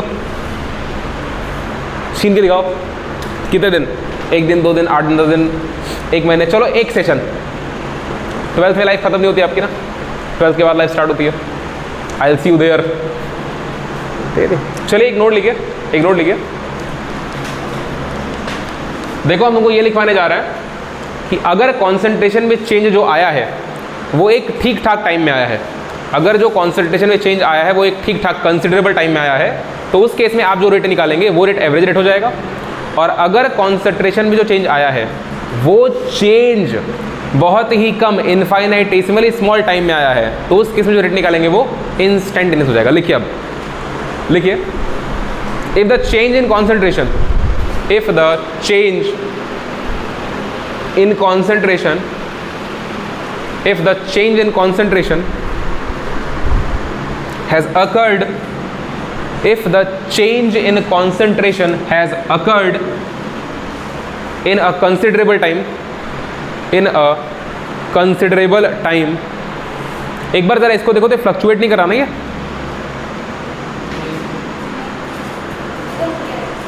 क्लियर है ना? क्योंकि कभी कभी कुछ कुछ वीडियो में, मतलब अब तो नहीं हो रहा, पहले स्टार्टिंग में वीडियो पढ़ते थे ना, इतना ज़्यादा लाइट फ्लक्चुएट हो रहा था, सफ़ेद काला सफ़ेद काला सफ़ेद काला। हम अभी हो रहा है क्यों? अरे हम जब चलते स्वर्ग डोल जाता है, तुम तो फ़ोन की बात कर रही हो। लिखो भाई, when the time is considerable, हो गया, कॉमा लगाइए, the rate is average, the rate is average, the rate is average, the rate is average. Whereas if change in time, whereas if change in time is infinitesimally small, whereas if change in time is infinitesimally small, if change in time is infinitesimally small, that is, bracket में कर दो that is को, that is अगर del T tends to zero, बहुत छोटा, ठीक है, del T tends to zero, तो उस केस में ब्रैकेट बंद हो गया, तो उस केस में आप एवरेज रेट को क्या बोल देंगे? इंस्टेंटेनियस रेट, ठीक है, that is del T tends to zero, comma लगाइए, it is known as instantaneous rate, it is known as instantaneous rate, it is known as instantaneous rate. हो गया। अगर डेल टी जीरो को tend करेगा, अगर del T zero को tend करेगा, तो आप जो चेंज इन टाइम है उसको आप dt लिख सकते हैं, चेंज बहुत छोटा, वेरी स्मॉल। और अगर बहुत कम टाइम लिए हैं तो उसमें कॉन्सेंट्रेशन में चेंज भी बहुत थोड़ा सा होगा। अरे ज़्यादा टाइम होगा तब तो ज़्यादा चेंज हो पाएगा, ज़्यादा टाइम आप लेंगे तब तो चेंज ज़्यादा होगा, छोटा टाइम लेंगे छोटा चेंज होगा, ठीक है। तो उस केस में जो चेंज इन कॉन्सेंट्रेशन होगा वो कितना हो जाएगा? dx हो जाएगा, ठीक है। इसको एक काम करते हैं, ब्रैकेट में लिख देते हैं भाई, हम dx बोले जिसको, x कोई भी चीज़ है, अगर रिएक्टेंट है तो AB, प्रोडक्ट है तो CD, या फिर जो रिएक्शन दिया रहेगा उसके लिए लिख देंगे। तो यहाँ पर देखिए अगर डेल टी जीरो को टेंड करेगा तो जो इंस्टेंटेनियस रेट होगा, इंस्टेंटेनियस रेट, आप एवरेज रेट को इंस्टेंटेनियस रेट कब बोलेंगे? जब लिमिट लगा देंगे टाइम पर कि ये कितना हो जाए, लगभग जीरो हो जाए। ये समझ आ रहा ना? ये बस एक लिखना तरीका है कि सर अगर एवरेज रेट वाला ही टाइम लगभग जीरो टेंड करे, एवरेज रेट में, ये सब एवरेज है, एवरेज में डेल लगाते हैं ना, आपको पता है ये बात, एवरेज में डेल लगाते हैं, del A, del T, del B, del T, del C, del D लगा हुआ है। डेल का मतलब एक कंसिडरेबल चेंज, ठीक ठाक चेंज दिखाई दे। तो अगर उसी डेल टी को इतना छोटा कर दें कि वो डेल टी ना रखे, जीरो टेंड करे, मतलब डी टी बन जाए, बहुत छोटा। देखो टेंड्स टू जीरो का ये मतलब नहीं होता कि जीरो हो गया, टेंड्स टू जीरो का मतलब होता है लगभग जीरो, बहुत छोटा। बात सुन आ रही क्या? अब 0.00 में भी हो सकता है, 0.000 भी हो सकता है, जीरो से कम, 0.010 छोटा है, जीरो से बढ़ाइए ना, बहुत छोटा, जीरो के बहुत करीब है वो। बात समझ क्या? तो आप मेरी बात समझिए, ये सारे के सारे रेट्स एवरेज थे, लेकिन यहीं पर अगर आप हर केस में डेल टी को कितना टेंड करा दें, 0, तो ये सारे फॉर्मूले क्या बन जाएंगे, माइनस डी ए अपॉन में डी टी, ये क्या बन जाएगा, माइनस डी बी अपॉन में डी टी, ये क्या बन जाएगा, डी सी अपॉन में डी टी प्लस में, और ये क्या बन जाएगा, डी डी अपॉन में डी टी। ये कब होगा, जब डेल टी किसको टेंड कर रहा है, 0 को। बात समझ आ रही क्या? तो ये सब क्या, ये ब्लैक वाले क्या हो गए, सब इंस्टेंटेनियस रेट हो गए, इंस्टेंटेनियस और वो भी इंस्टेंटेनियस हो गया। बात समझ आ रही क्या? ठीक है, तो आप इस बात को लिखिए।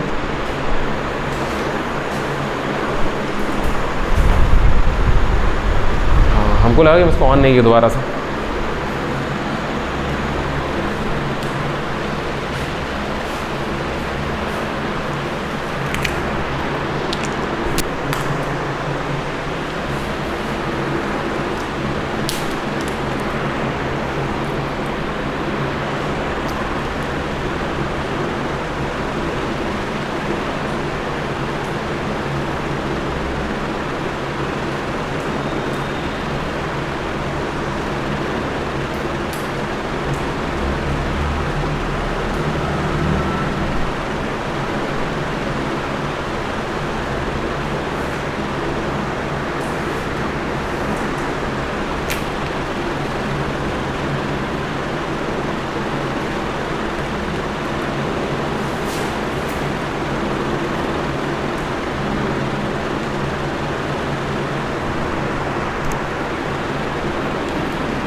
कहाँ गया लिखे हैं,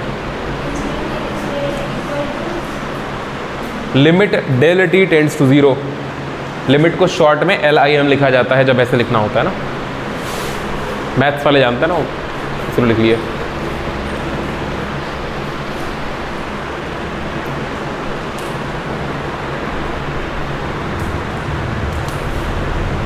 हो गया? देखो अभी तक तुम रेट ऑफ रिएक्शन का वो वाला एक्सप्रेशन नहीं लिखे हो जो तुमको असल में एक सवाल में यूज आएगा।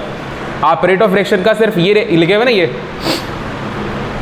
अगर कॉन्सेंट्रेशन चेंज दिया हो तो वैसे निकाल तो सकते हैं, लेकिन अगर ये सिर्फ इसी रिएक्शन के लिए होता है जिसमें स्टोइकियोमेट्रिक कोएफिशिएंट ना हो। ठीक है, बेटा इसको अब देखिए, आप रेट ऑफ रिएक्शन का सही फॉर्मूला देखेंगे। सही मतलब सही वो भी है, सही का मतलब जो असल में यूजेबल है, जो असल में यूजेबल है।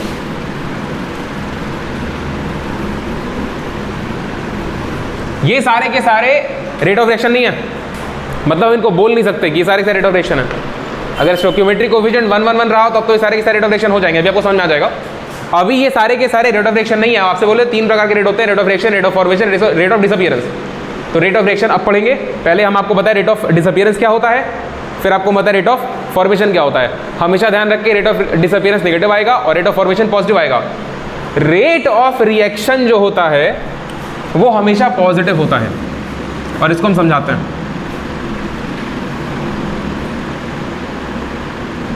रेट ऑफ रिएक्शन को हम दिखा रहे हैं स्मॉल आर से, ठीक है, रेट ऑफ रिएक्शन को हम दिखा रहे हैं स्मॉल आर से।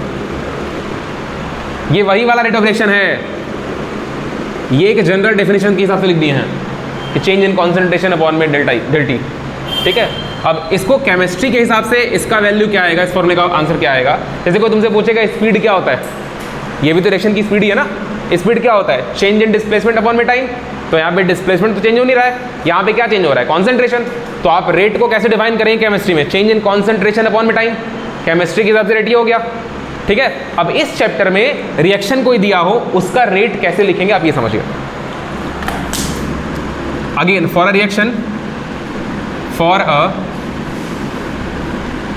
जनरल रिएक्शन, कोई जनरल रिएक्शन दे रखा है, क्या दे रखा है, ए मोल ए लिए प्लस बी मोल बी लिए, और क्या बना, सी मोल सी बना और डी मोल डी बना। ठीक है, ये एक जनरल रिएक्शन हो गया जिसके लिए हम रेट ऑफ रिएक्शन आपको समझाते हैं। देखो एक बात मेरी समझो, वैसे तो हम सीधे फॉर्मूला लिख देंगे, आप समझ जाएंगे, लेकिन समझिए फॉर्मूला क्यों आता है। अगर मान लो ये कॉम्बिनेशन रिएक्शन होता, मान लो ये नहीं बन रहा होता, जैसे कि यहां पर ये रिएक्शन था ना, यहां पर ये रिएक्शन, ठीक है, रिएक्शन था, तो अगर हम तुमसे पूछते कि जो नाइट्रोजन है, मान लो तीनों हाइड्रोजन एक साथ आके नाइट्रोजन को पकड़ लिए, तीनों हाइड्रोजन एक साथ आकर के नाइट्रोजन को पकड़ लिए और क्या बन गया, अमोनिया बन गया, ठीक है। रेट ऑफ रिएक्शन जो होता है वो ये बताता है, रेट ऑफ रिएक्शन आपको बताता है कि एक सिंगल, रेट ऑफ रिएक्शन आपको ये बताता है कि एक सिंगल मॉलिक्यूल उस रिएक्शन का कितने देर में गायब हो रहा है या कितने देर में बन रहा है। रेट ऑफ रिएक्शन आपको ये बताता है कि हर एक सिंगल मॉलिक्यूल उस रिएक्शन का कितने देर में गायब हो रहा है या कितने देर में बन रहा है।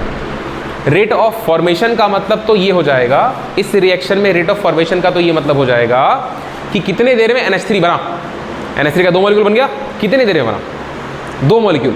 बैलेंस्ड केमिकल इक्वेशन में रेट ऑफ डिसअपीयरेंस आप निकालेंगे इसका, एक नाइट्रोजन का, और रेट ऑफ डिसअपीयरेंस आप 3 हाइड्रोजन का निकालेंगे, क्योंकि एक बार में 3 हाइड्रोजन गायब होगा, एक बार में 3 हाइड्रोजन गायब होगा, वो होगा रेट ऑफ डिसअपीयरेंस। और जब तुम रेट ऑफ फॉर्मेशन निकालोगे तो अपने आप वो 2 मॉलिक्यूल के लिए आ जाएगा कि 2 मॉलिक्यूल अमोनिया कितने देर में बन रहा है। रेट ऑफ रिएक्शन का मतलब होता है कि हर मॉलिक्यूल, हर एक सिंगल मॉलिक्यूल के लिए, हर एक सिंगल मॉलिक्यूल के लिए उस रिएक्शन की स्पीड क्या है, मतलब एक सिंगल नाइट्रोजन कितने देर में गायब होगा, एक सिंगल हाइड्रोजन गैस की बात कर रहे हैं, एक सिंगल नाइट्रोजन गैस का मॉलिक्यूल कितने देर में गायब होगा, एक सिंगल हाइड्रोजन गैस का मॉलिक्यूल कितने देर में गायब होगा, या फिर एक सिंगल NH3 कितने देर में बनेगा। और ये बराबर होता है सबके लिए, रेट ऑफ रिएक्शन सबके लिए बराबर होता है, इस बात को अपने भेजे में डाल लो। रेट ऑफ रिएक्शन चाहे तुम नाइट्रोजन का यूज करके निकालो, चाहे तुम हाइड्रोजन का यूज करके निकालो, चाहे तुम अमोनिया का यूज करके निकालो, रेट ऑफ रिएक्शन सबके लिए बराबर होगा। इसका रेट ऑफ फॉर्मेशन, इसका रेट ऑफ फॉर्मेशन, इसका रेट ऑफ डिसअपीयरेंस, इसका रेट ऑफ, सॉरी उल्टा बोल दिए, डिसअपीयरेंस का रेट, डिसअपीयरेंस का रेट, फॉर्मेशन का रेट, चारों अलग अलग होगा ना, लेकिन रेट ऑफ रिएक्शन इन चारों का सेम होगा। रेट ऑफ रिएक्शन इन चारों का सेम होगा। किसी भी रिएक्शन में जितने भी कंपोनेंट होते हैं, चाहे तो रिएक्टेंट्स चाहे तो प्रोडक्ट्स, सबके लिए रेट ऑफ रिएक्शन बराबर होता है, इस बात को आप ध्यान रखेंगे। अभी हम लिख देंगे, सबके साथ लिखेंगे। आप रेट ऑफ रिएक्शन इसका यूज करके भी निकाल सकते हैं, सिर्फ इसका यूज करके भी निकाल सकते हैं, सिर्फ इसका यूज करके भी निकाल सकते हैं, और सिर्फ इसका यूज करके भी निकाल सकते हैं। शर्त यह है कि जो रिएक्शन आप लिखेंगे वो बैलेंस्ड होनी चाहिए। रिएक्शन अगर बैलेंस्ड है तो आप रेट ऑफ रिएक्शन वो बड़ी वाली चीज जिसका आपको पूरे फॉर्मूले में यूज आएगा। इस पूरे टॉपिक का जो मेन हेडिंग है वो रेट ऑफ रिएक्शन ही है, और अब हम उसकी बात कर रहे हैं। छोटे मोटे जो रेट्स थे उनको हम बता दिए, फॉर्मेशन डिसअपीयरेंस, फॉर्मेशन डिसअपीयरेंस। फिर से बोल रहे हैं, फॉर्मेशन निकालेंगे सिर्फ उसका यूज करेंगे जिसका फॉर्मेशन निकाल रहे हैं। आप ए का डिसअपीयरेंस निकाले, सिर्फ ए का कॉन्सेंट्रेशन यूज किए, बी का निकाले बी का यूज किए, सी का फॉर्मेशन निकाले सी का यूज किए, कॉन्सेंट्रेशन और डी का फॉर्मेशन निकाले डी का यूज किए, लेकिन रेट ऑफ रिएक्शन आप सबका यूज करके निकाल सकते हैं। ठीक है, तो आप थोड़ा सा ये समझो, इस वाले रिएक्शन में जो तुम रेट ऑफ डिसअपीयरेंस निकाले हो, इस रिएक्शन में जो तुम रेट ऑफ डिसअपीयरेंस निकाले हो, तो जो कॉन्सेंट्रेशन में ए के चेंज आया वही निकाले हो। तो ए के कॉन्सेंट्रेशन में कितना चेंज आएगा? इनिशियली ए जो था वो ए मोल था। बात समझ आ रही क्या? यहां पर जो रेट ऑफ, इस एग्जांपल समझाते हैं आपको, थोड़ा ज्यादा बेहतर समझ में आएगा। अगर तुम रेट ऑफ फॉर्मेशन निकालोगे तो हम तुमसे बोले कि 2 अमोनिया का आएगा, क्योंकि इस रिएक्शन में 2 अमोनिया बन रहा है ना। इस रिएक्शन में एक बार में कितना अमोनिया बनेगा? 2 मॉलिक्यूल बनेंगे अमोनिया के। तो रेट ऑफ फॉर्मेशन जो आएगा वो 2 अमोनिया के लिए आएगा। मेरी बात समझो, इस रिएक्शन में जो रेट ऑफ फॉर्मेशन आप निकालेंगे वो 2 अमोनिया के लिए आएगा। मतलब ये जो आंसर आप निकालेंगे ना, ये रेट ऑफ फॉर्मेशन है ना, ये मान लो ये अमोनिया का है, तो इसमें 2 अमोनिया के लिए ये आंसर आएगा रेट ऑफ फॉर्मेशन। उसी प्रकार से अगर हाइड्रोजन के लिए रेट ऑफ डिसअपीयरेंस निकालोगे तो वो 3 हाइड्रोजन के डिसअपीयरेंस का रेट आएगा, क्योंकि डिसअपीयर कितना हाइड्रोजन हो रहा है? 3। इस बात को अपने भेजे में बहुत ज्यादा क्लियर रखो कि अगर तुम रेट ऑफ डिसअपीयरेंस निकालोगे तो वो 3 हाइड्रोजन का डिसअपीयरेंस का रेट आएगा, क्योंकि इस रिएक्शन में 3 हाइड्रोजन एक साथ डिसअपीयर होगा, नहीं तो नहीं होगा। अरे अमोनिया तभी बनेगा ना जब 3 हाइड्रोजन जाएगा, नहीं तो नहीं बनेगा। उसी प्रकार से अगर आप रेट ऑफ फॉर्मेशन निकालेंगे तो वो जो आंसर आएगा वो 2 अमोनिया के लिए आएगा, क्योंकि एक बार में 2 अमोनिया बनेगा। क्या ये बात आपको समझ आ रही कि क्या एक बार में एक अमोनिया का मॉलिक्यूल बन सकता है? एक बार में एक अमोनिया का मॉलिक्यूल नहीं बन सकता भैया। क्यों नहीं बन सकता है? क्योंकि एक अमोनिया का मॉलिक्यूल बनाने के लिए आप रिएक्शन को 2 से डिवाइड करिए तो ये खत्म हो जाएगा, यहाँ 3/2 बनेगा और यहाँ पर 1/2 आ जाएगा, यही होगा ना। एक आए यहाँ 2 होगा। एक अमोनिया का मॉलिक्यूल बनाने के लिए रिएक्शन ऐसा होना पड़ेगा। क्या आधा नाइट्रोजन गैस अवेलेबल होता है क्या प्रैक्टिकली? क्या 1.5 हाइड्रोजन गैस अवेलेबल होता है क्या? नहीं होता ना। तो रिएक्शन में जब भी बनेगा 2 मॉलिक्यूल एक साथ बनेंगे, और ये आपको तभी पता चलेगा जब रिएक्शन कैसा होगा, बैलेंस्ड होगा। और बैलेंस्ड इक्वेशन में जब भी आप रेट ऑफ डिसअपियरेंस निकालेंगे वो 1 नाइट्रोजन का निकालेंगे, रेट ऑफ डिसअपियरेंस 3 हाइड्रोजन का आएगा, और रेट ऑफ फॉर्मेशन 2 अमोनिया का ही आएगा।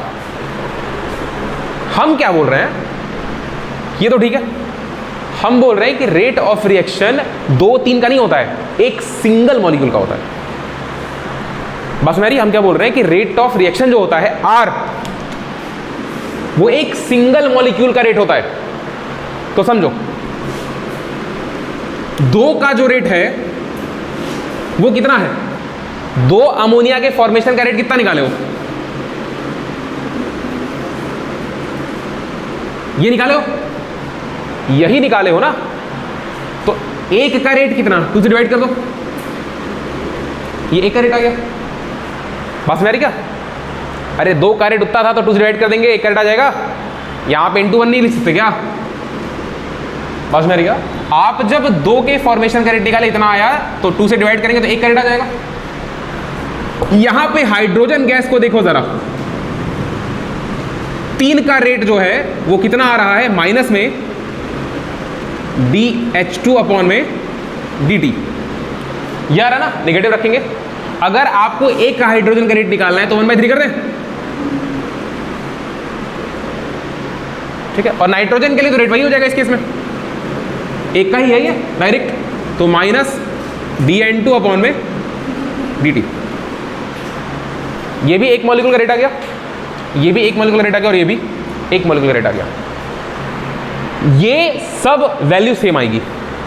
आप जब सवाल सॉल्व करेंगे ये सारी की सारी वैल्यू बराबर आएगी, और यही है रेट ऑफ रिएक्शन। क्योंकि रेट ऑफ रिएक्शन आपको हम बोले कि वो एक सिंगल मॉलिक्यूल का अपीयरेंस या डिसअपीयरेंस का रेट होता है। एक सिंगल मॉलिक्यूल का अपीयरेंस या डिसअपीयरेंस का रेट निकालने के लिए आप क्या करेंगे, उसके स्टोइकियोमेट्रिक कोएफिशिएंट से डिवाइड कर दीजिए उसको, बस। बात मेरी का इस रिएक्शन के लिए, इस रिएक्शन को ध्यान से देखो जो लिखा हुआ है ना यहाँ पर, ये वही रिएक्शन है, ये वाला रिएक्शन है। इस रिएक्शन के लिए अगर थोड़ा समझना, अगर हम रेट ऑफ फॉर्मेशन ऑफ ए लिखते तो वो कितना आता, प्लस में, हम इंस्टेंटेनियस रेट की बात कर रहे हैं, प्लस में डी अपॉन में dt, यही आता। सॉरी, रेट ऑफ डिसअपीयरेंस, ठीक है, रेट ऑफ डिसअपीयरेंस ऑफ ए। चलो ए को ऊपर लिख दे रहे ना। इसी प्रकार से अगर आप रेट ऑफ, क्या हो गया, क्या छूट गया भाई, अच्छा माइनस होगा, हाँ। उसी प्रकार से rate of disappearance of B अगर तुम लिखोगे तो क्या लिखोगे, माइनस में डी इंटू बी अपॉन में dt। अगर आप rate of formation of C लिखेंगे तो क्या लिखेंगे, प्लस में dc बाई dt। और सिमिलरली आप अगर rate of formation of D लिखेंगे तो क्या लिखेंगे, प्लस में dd अपॉन में dt। अगर इसका यूज करके, अच्छा ये जो a है, ये जो रेट ऑफ फॉर्मेशन डिसअपीयरेंस निकाले हो, ये कितने मॉलिक्यूल के डिसअपीयरेंस का रेट है, इतने मॉलिक्यूल के। जैसे वहां पर 3 मॉलिक्यूल के डिसअपीयरेंस का रेट आया था, वैसे यहां पर इतने मॉलिक्यूल का है। अगर तुम इससे रेट ऑफ रिएक्शन लिखना चाहो, अब R की बात करते हैं, R क्या है, रेट ऑफ रिएक्शन, तो क्या करना होगा, उसके स्टोइकियोमेट्री से डिवाइड करना पड़ेगा। बस मेरी क्या, कैसे डिवाइड करेंगे आप बताया ना आपको, 3 का रेट उतना था तो 1 का रेट 3 नीचे कर देंगे। तो वैसे ही ए नंबर, छोटा वाला ए की बात करें, छोटा वाला ए नंबर ऑफ मोल का जो रेट है वो इतना है। तो अगर हमको 1 मोल ए का निकालना पड़ेगा तो आप क्या करेंगे, 1 मॉलिक्यूल का उसे डिवाइड करेंगे, मतलब कि माइनस में 1/a into D A by dt करेंगे। यही रेट अगर बी वाले के हेल्प से निकालना हो तो आप क्या लिखेंगे, माइनस में 1/b into change in B upon में टाइम। यही वाला अगर सी के हेल्प से निकालना हो तो प्लस में 1/c into change in concentration of C by dt। और यही वाला अगर इसके हेल्प से निकालना हो तो प्लस में 1/d into change in concentration of D upon में, इस डी और इस डी को काट मत देना, इस डी का मतलब चेंज है और ये डी स्टोकियोमेट्रिक कोफिशिएंट है ना, ये डिफरेंशियल कोफिशिएंट है, ये स्टोकियोमेट्रिक कोफिशिएंट, डिफरेंशियल का मतलब डिफरेंस रीजन वाला है ना, ये चेंज बताता है, स्मॉल चेंज। हम ये बात सिर्फ लिख रहे हैं कि आप इसको काट मत दीजिएगा। और ये वाला क्या है, स्टोकियोमेट्रिक कोफिशिएंट, स्टोकियोमेट्रिक कोएफिशिएंट ऑफ डी। बात मेरी क्या, सबसे ज्यादा जरूरी जो रिएक्शन इक्वेशन है वो ये वाली है, इस पर नीट में भर भर के सवाल आते हैं। भर भर के क्या, ये मतलब नहीं कि पूरे 45 सवाल ही आ जाएंगे, ठीक है, मतलब बढ़िया सवाल आते हैं इस पर, बहुत सरल सरल सवाल आते हैं।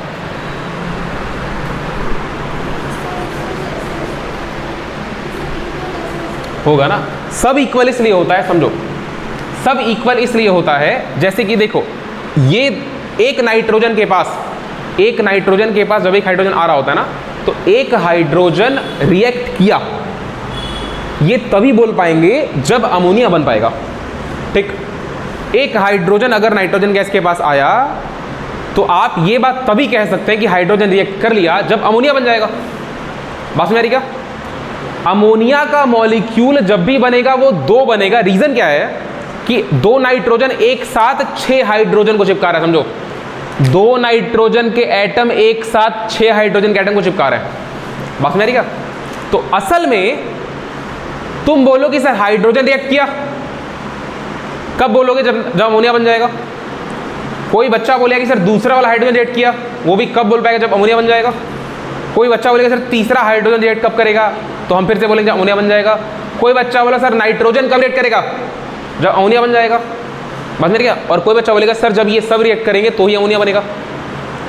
हर चीज का एक ही आंसर है और वो स्पीड, रिएक्शन की स्पीड। तुम जब बोल रहे हो कि रिएक्शन, तो रिएक्शन का मतलब क्या है? प्रोडक्ट बन गया। और प्रोडक्ट तभी बनेगा जब ये सारी की सारी चीजें एक साथ हो जाएंगी। प्रोडक्ट तभी बनेगा जब ये सबका सब एक साथ हो जाएगा। एक सिंगल हाइड्रोजन, इस बात को समझो, एक सिंगल हाइड्रोजन, अगर मान लो कि हम नाइट्रोजन है, अगर मान लो नाइट्रोजन है और मेरे पास, जैसे PCl5 की बात करते हैं ना, PCl5 की बात करते हैं, PCl3 + Cl2 बनाते हैं, हम फास्फोरस हैं। मेरे पास एक क्लोरीन आया, तो क्या हम PCl5 बन पाए? नहीं बन पाए ना। तो क्या तुम बोलोगे वो क्लोरीन रिएक्शन कर लिया? जब रिएक्शन हुआ ही नहीं है तो फिर रिएक्शन का स्पीड का तो कोई बात ही नहीं है। दूसरा क्लोरीन भी आ गया, तो भी आप नहीं बोलेंगे रिएक्शन हुआ। तीसरा भी आया तो भी नहीं। हम क्या करेंगे? रोको, सब लोग रोको, 3 रुका, 4 रुका, हम बोले जैसे ही 5वां आएगा, देखो जब तक मेरे पास, हम PCl5 की बात कर रहे हैं, 4 क्लोरीन मेरे पास पड़े हुए, हम फास्फोरस हैं, चारों क्लोरीन बॉन्ड बनाने के लिए रेडी है मेरे से, लेकिन तुम ये नहीं बोल सकते कि सर रिएक्शन हो गया। रिएक्शन स्टार्ट ही तब होगा जब 5 क्लोरीन आएंगे एक साथ, और रिएक्शन कंप्लीट तब होगा जब हम PCl5 बन जाएंगे। तो जब 5वां क्लोरीन उतने दूरी पर आ गया जितने दूरी पे इन चारों को हम रोके रखे थे, वहां से आप बोलेंगे सर रिएक्शन स्टार्ट होना शुरू हो गया और PCl5 बन गया। तो अब अगर आपसे पूछे कि सर पहला वाला क्लोरीन का स्पीड क्या था, तो वही था दूसरे वाले का था, वही इन चारों का था। मेरा रिएक्शन का स्पीड क्या था? अरे रिएक्शन करके वो भी PCl5 बना रहा है और हम भी उसी में इन्वॉल्व हैं। बात में आ रही क्या? तो सबकी स्पीड क्या हो जाएगी? सेम हो जाएगी, क्योंकि एक ही चीज बन रहा है, बात में आ रही क्या? जैसे कि वो घर बनाते टाइम मसाला बनाते हैं ना, मसाला कौन सा मसाला? खाने वाला नहीं, वो ईंटा जोड़ने वाला, ठीक है। तो अगर आपसे पूछे कि सर कितने ज़्यादा तेजी से कौन चीज़ मिक्स हो रहा है, बालू, सीमेंट या पानी, सबका मिक्सिंग रेट बराबर है। बात में आ रही क्या? सबका मिक्सिंग रेट बराबर है। हम ये नहीं पूछ रहे कि अमाउंट की बात नहीं कर रहे, मिक्सिंग रेट की बात कर रहे हैं, क्योंकि फरसे से जब आप सबको मिला रहे होते हैं तो सबके साथ आप बराबर काम कर रहे होते हैं। बात में आ रही क्या? मसाला जब बन के रेडी हो जाता है तो आप बोलते हैं हाँ सर मसाला बन गया। तो एक टाइम है, देखो मेरी बात समझो, मसाला बनना कब स्टार्ट होता है? जब बालू डालना स्टार्ट कर देते हो? नहीं, बालू, सीमेंट, पानी जब तीनों एक साथ पड़ जाए और जब फरसा चलना स्टार्ट हो, उस टाइम से रिएक्शन स्टार्ट होता है। और जब वो आदमी फरसा से ऐसे तगाड़ में डाल दे उसको, वहां रिएक्शन खत्म हो जाता है, ठीक है जी। तो क्लोरीन फास्फोरस के बाद 4 पड़ा है, इसका ये मतलब नहीं कि रिएक्शन स्टार्ट हो गया। रिएक्शन स्टार्ट होने का मतलब है कि they started reacting with each other, और रिएक्शन तभी होगा ना जब 5 क्लोरीन। बात समझ आ रही क्या? ठीक है। ये बहुत प्रिसाइज नहीं होता है, मतलब बहुत ज्यादा एक्यूरेट नहीं होता कि हाँ अब बोलेंगे, ऐसा नहीं होता है, ऐसा नहीं होता। मतलब आपको समझना होता है ये चीज, इसीलिए रेट बराबर आता है, सबका रेट बराबर आता है, ठीक है जी। और अगर आपसे ये पूछा जाए कि सर क्लोरीन कितना तेज रिएक्ट कर रहा है, मतलब क्लोरीन कितना तेज गायब हो रहा है, तो वहां पे तो आप क्लोरीन की संख्या पे डिपेंड करेगा ना। 5 क्लोरीन एक बार में गायब हो जा रहा है, 5 क्लोरीन एक बार में गायब हो जा रहा है ना। तो जब रेट ऑफ डिसअपीयरेंस निकालेंगे, रेट ऑफ डिसअपीयरेंस निकालेंगे तो उसमें 5 का डेटा इनबिल्ट है, उसमें 5 की बात घुसी हुई है। हम तुमसे बोले कि सर क्लोरीन जो है ना वो 1 सेकंड में गायब हो रहा है इतना मोलर, तो उसमें 5 गायब हो रहा है ना, तो 5 का डेटा उसमें इन्वॉल्व होगा। लेकिन जब आप रिएक्शन का रेट निकालेंगे तो आपको 5 का डेटा नहीं चाहिए, आपको 1 का डेटा चाहिए, क्योंकि सबका रेट बराबर ही तो है। तो 1 का डेटा के लिए आपको 5 से डिवाइड करना पड़ेगा। डिवाइड करने का मतलब क्या होता है, उस फैक्टर को आप हटा रहे होते हैं। डिवाइड आप जिस चीज से कर रहे होते हैं ना, उस चीज को आप ऊपर वाले में से निकाल रहे होते हैं। आपको पता नहीं ये बात है ना। ये एक इक्वेशन लिखा हुआ है यहां पर, x² प्लस 3x प्लस 2, और इसको डिवाइड करना है x प्लस 1 से। इसका मतलब होता है कि इसमें से x प्लस 1 को गायब कर देना, हटा देना। इसका फैक्टर करोगे तो क्या आएगा, x प्लस 1 x प्लस 2 आएगा, आएगा ना। इसका फैक्टर करोगे कितना, और देखिए x प्लस 1 कट जाए, क्या बचेगा, x प्लस 2 बचेगा। डिवीजन करने का मतलब होता है कि न्यूमेरेटर में से डिनोमिनेटर को गायब कर देना है। बात समझ आ रही का। तो जब आप rate of formation of C and D में से इनके मोल्स की संख्या गायब कर रहे हैं, इसका मतलब कि आप सिर्फ 1 का निकालने जा रहे हैं कि 1 क्लोरीन कितने देर में रिएक्ट किया, कितना तेज रिएक्ट किया। जितना तेज 1 क्लोरीन रिएक्ट किया उतना ही तेज दूसरा भी रिएक्ट किया, उतना ही तेज तीसरा भी, चौथा भी, पांचवा भी, और उतना ही तेज फास्फोरस भी रिएक्ट किया। बस मेरी क्या, 2 लोग हाथ पकड़ रहे हैं, जल्दी हाथ कौन पकड़ेगा, दोनों साथ ही पकड़ेंगे ना। जल्दी हाथ बढ़ा नहीं पूछ रहे हैं लो, और हम ये नहीं पूछ रहे आपसे, हम पूछ रहे हैं कि जब आप हाथ मिला रहे हो जल्दी हाथ कौन मिलाया, दोनों बराबर मिलाएंगे ना। बात मेरी क्या, अगर तुम ऐसे से कर रहे हो तो दोनों का बात समझ आ रही क्या। तो दोनों लोग हाथ बराबर ही मिलाएंगे, आप कुछ भी कर लें। और अगर आपको डिफरेंस समझ में आ रहा है तो आप सवाल गलत समझ रहे हैं। बात मेरी क्या, जैसे इस बात समझ कि सर कुछ लोग बोलेंगे फट से ला देंगे, और एक आदमी धीरे धीरे धीरे ला ही रहा है। ये हाथ बढ़ाने की स्पीड है, मिलाने की नहीं। समझिए इस बात को। बात मेरी है, लोड़ा सी लोड़ा जानते हो, इतने एग्जाम्पल दे देंगे ना तुम्हारे भेजे से भूसा निकल जाएगा बाहर ना। सी लोड़ा जानते हैं, सील पर अदरक कूचते कभी, सील पर लोढ़ा से अदरक कूचने की स्पीड वही होगी जो अदरक को लोढ़ा द्वारा कुचाने की स्पीड होगी। बात समझ रहे आपको, मेरे मारने की स्पीड आपके मारने की स्पीड बराबर, सही बात है ना। तो अगर कोई भी चीज 5 लोग मिला के कर रहे हैं और वो चीज जब करना स्टार्ट की चीज हो गई, ठीक है, तो सबकी स्पीड आप रेट ऑफ रिएक्शन बराबर मानेंगे, आप सबका बराबर। अगर सबको अपना काम पता है और सब अपना काम पूरे एफिशिएंटली कर रहे हैं, ये नहीं कि सर 5 को एक मिला आलसी था, 5 क्लोरीन में 1 क्लोरीन हाइड्रोजन को देख के रुक गया था कि हम तो HCl बनाएंगे, नहीं फास्फोरस नहीं HCl, ठीक है। तो आप समझिए, इसीलिए ये रेट ऑफ रिएक्शन बराबर आता है सबके लिए, लेकिन रेट ऑफ फॉर्मेशन और रेट ऑफ डिसअपीयरेंस सबका अलग अलग आएगा, क्योंकि सबके अलग अलग संख्या गायब हो रही है ना। इसका खाली 1 ठो गायब हुआ, इसका 3 ठो गायब हुआ, इसका 2 बन गया, ठीक है। समझिए क्या मेरे बात को। तो आप लिखिए इस बात को, और ये सुपर इंपॉर्टेंट, इस पर एक सवाल कराएंगे अभी आपको अच्छा लगेगा, मजा आ जाएगा, नोट करिए। सोच रहे हैं ये वाला यूट्यूब वीडियो डाले ना, तो लिख दे chemical kinetics like never before. ये लोग वर्ल्ड लीडर्स हैं यार, इंदिरा गांधी, जवाहरलाल नेहरू, गांधी जी है ना, सुभाष चंद्र बोस, ये लोग वर्ल्ड लीडर्स हैं ना। आप इनके बारे में कुछ भी बोलने से पहले इनके बारे में 1000 बातें पढ़ें पहले। आप किसी को भी डायरेक्ट गलत डिक्लेयर नहीं कर सकते, आप किसी को सही नहीं बोल सकते। बहस करने से पहले इतिहास पढ़िए, जितनी किताबें पढ़ सकते हैं। इतिहास पढ़ने के बाद आप किसी को गलत सही बोले, ज़्यादा अच्छा लगता है, ठीक है। आजकल के जो बच्चे हैं ना छोटे छोटे, वो बातें सुन करके किसी को भी गाली दे देंगे। कुछ लोग होते हैं जो महात्मा गांधी को उल्टा सीधा बोल देंगे, कुछ लोग मोदी को बोल देंगे, कुछ लोग राहुल गांधी को बोल देंगे, है ना। किसी को भी गलत बोलने से पहले आप पढ़े उनके बारे में, उसके बाद आप अपना पक्ष रखें, आप डिस्कशन करें। गलत है इंसान तो गलत बोलें आप, अगर आपको सही लग रहा है तो आप रीज़न दें कि वो क्यों सही लग रहा है आपको। होता है ना टीवी पे डिस्कशन होता है, टीवी पे डिस्कशन हो रहा होता है। ऐसे भी कई जगह पे स्टेज लगा होता है, जाकर के आप किसी पॉलिटिकल पर्सनालिटी के बारे में कुछ बोल सकते हैं। अभी कुछ दिन पहले BHU में हुआ था ऐसा, हम गए थे BHU घूमने के लिए, जितने SSC वाले बच्चे सब गए थे मेरे साथ घूमने के लिए। BHU में स्टेज लगा हुआ था, कुछ था उस दिन, इलेक्शन के जस्ट पहले की बात है। तो वहाँ पे स्टेज लगा हुआ था, आज तक वाले आए हुए थे। तो वो लोग बेसिकली पूछ रहे थे कि अपना अपना ओपिनियन आप किसी भी किस पॉलिटिकल पार्टी को सपोर्ट करते हैं।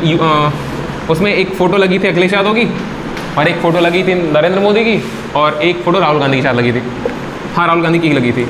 हमको असल में नरेंद्र मोदी का फोटो से याद है क्योंकि उसमें इलेक्शन का टाइम चला था, मोदी पीएम है, और अखिलेश यादव की फोटो से याद है क्योंकि हम पीछे जा रहे थे और अखिलेश यादव की फोटो हमसे गिर गई थी बाय मिस्टेक, बड़ी फोटो लगी थी और हमसे गिर गई थी, तो इसलिए हमको याद है। तो वहाँ पे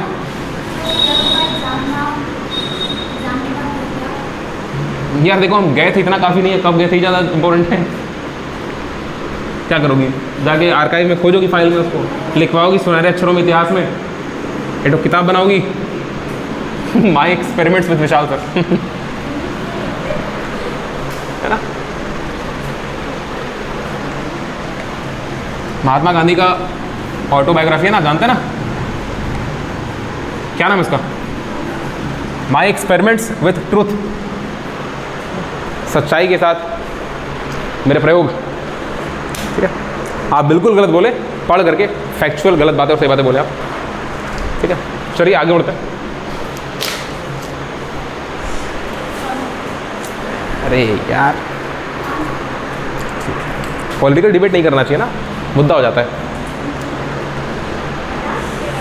चलिए, रेट ऑफ रिएक्शन के बारे में 2-4 बातें करेंगे हम लोग। ठीक है, 2-4 बातें करेंगे।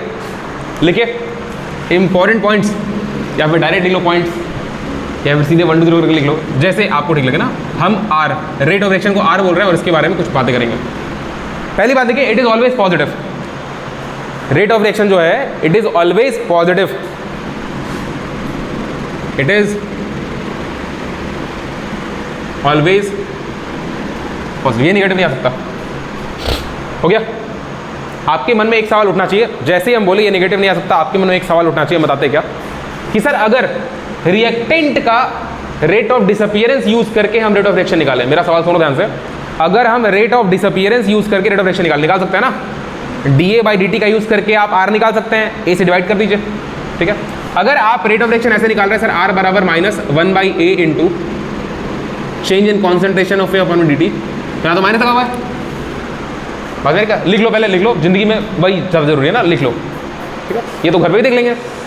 हाँ, अगर आप R यहाँ से निकाल रहे हैं तो आपको समझ में आना चाहिए कि ये वाली वैल्यू, इस माइनस को देख के आप घबराएंगे नहीं, निगेटिव नहीं आनी चाहिए ना, क्योंकि यहाँ माइनस इसलिए लगा हुआ है क्योंकि ये वाली वैल्यू जो है ना, ये दिस ऊपर वाली वैल्यू, ये निगेटिव आएगी, क्योंकि रिएक्टेंट का कॉन्सेंट्रेशन क्या हो रहा होता है, घट रहा होता है ना, तो फाइनली कॉन्सेंट्रेशन जो है वो डिक्रीज हो जाएगा, तो आप कम में से ज़्यादा घटाएंगे, तो ये वाली वैल्यू भी निगेटिव आएगी, और यहाँ भी निगेटिव है, तो निगेटिव पॉजिटिव हो जाएगा। बात समझ आ रही है? निगेटिव लिख लो, पहले तुम लिख लो। ठीक है, ये निगेटिव नहीं बताएंगे हम, ये निगेटिव और ये निगेटिव गुणा क्या हो जाएगा, पॉजिटिव हो जाएगा, तो रेट ऑफ रिएक्शन हमेशा पॉजिटिव आएगा। और अगर आप रेट ऑफ फॉर्मेशन का यूज कर रहे हैं, क्या?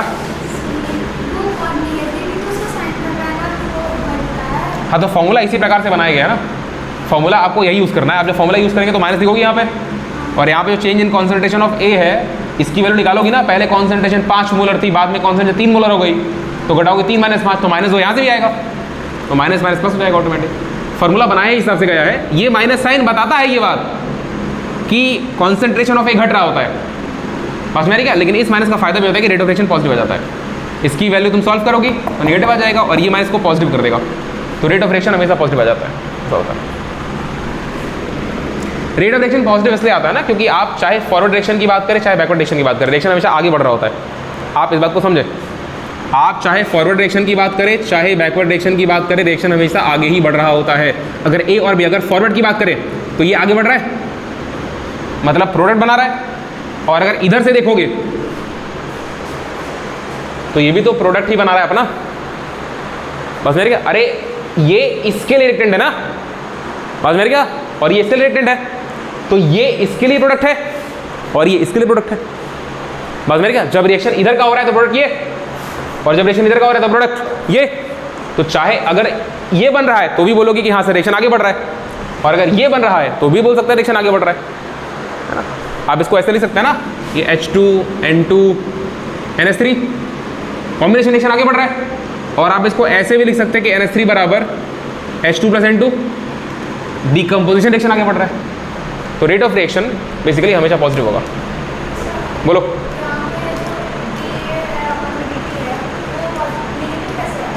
नेगेटिव कैसे आएगा? अरे DA की वैल्यू नेगेटिव नहीं आएगी, घट रहा है तो बाद में 3, हाँ 2 हो गया, तो घटाओ जरा, अच्छा 5 वाले 2 करेंगे, खोपड़ी खराब होगी, बुद्धि खराब होगी तुम्हारी। हाँ जी, तो पहली बात ये हो गई कि हमेशा पॉजिटिव होता है। दूसरी बात, समय के साथ मतलब जैसे जैसे रिएक्शन आगे प्रोसीड होगा वैसे वैसे आर की वैल्यू डिक्रीज होगी। It decreases with the occurrence और कंप्लीशन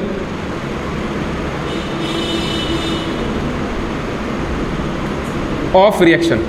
जैसे जैसे रिएक्शन कंप्लीशन की तरफ बढ़ेगा, जैसे जैसे रिएक्शन पूरा हो रहा होगा वैसे वैसे आर की वैल्यू घटेगी। आप देखे थे अमोनिया वाला केस, अमोनिया जब बन रहा था तो स्टार्टिंग में तेजी से बन रहा था, रिएक्शन बहुत तेज हो रहा था, फिर धीरे धीरे धीरे धीरे धीरे धीरे धीरे धीरे धीरे धीरे, ठीक है, स्लो हो गया। तीसरी बात लिखिए, इसका यूनिट किसका, आर का।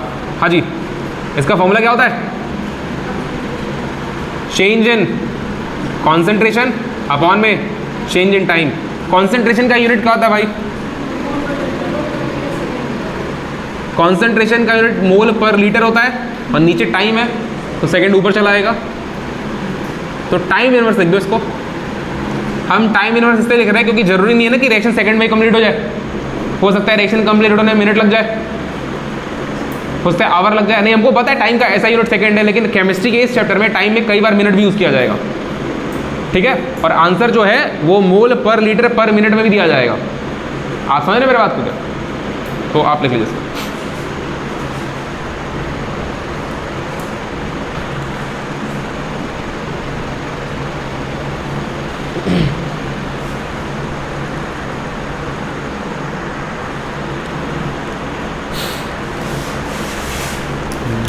सारे जहां से अच्छा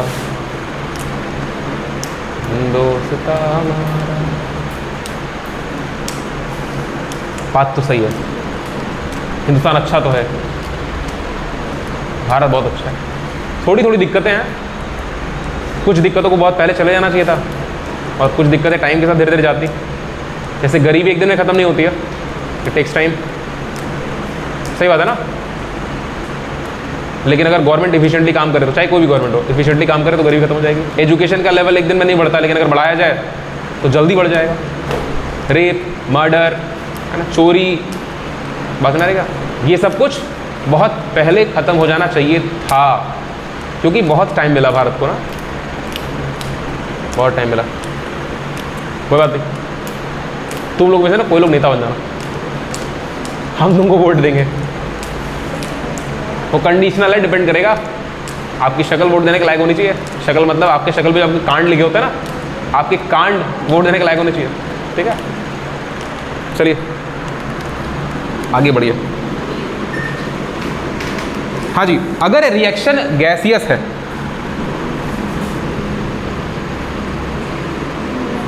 फॉर गैसियस रिएक्शंस, अगर रिएक्शन गैसियस स्टेट में है तो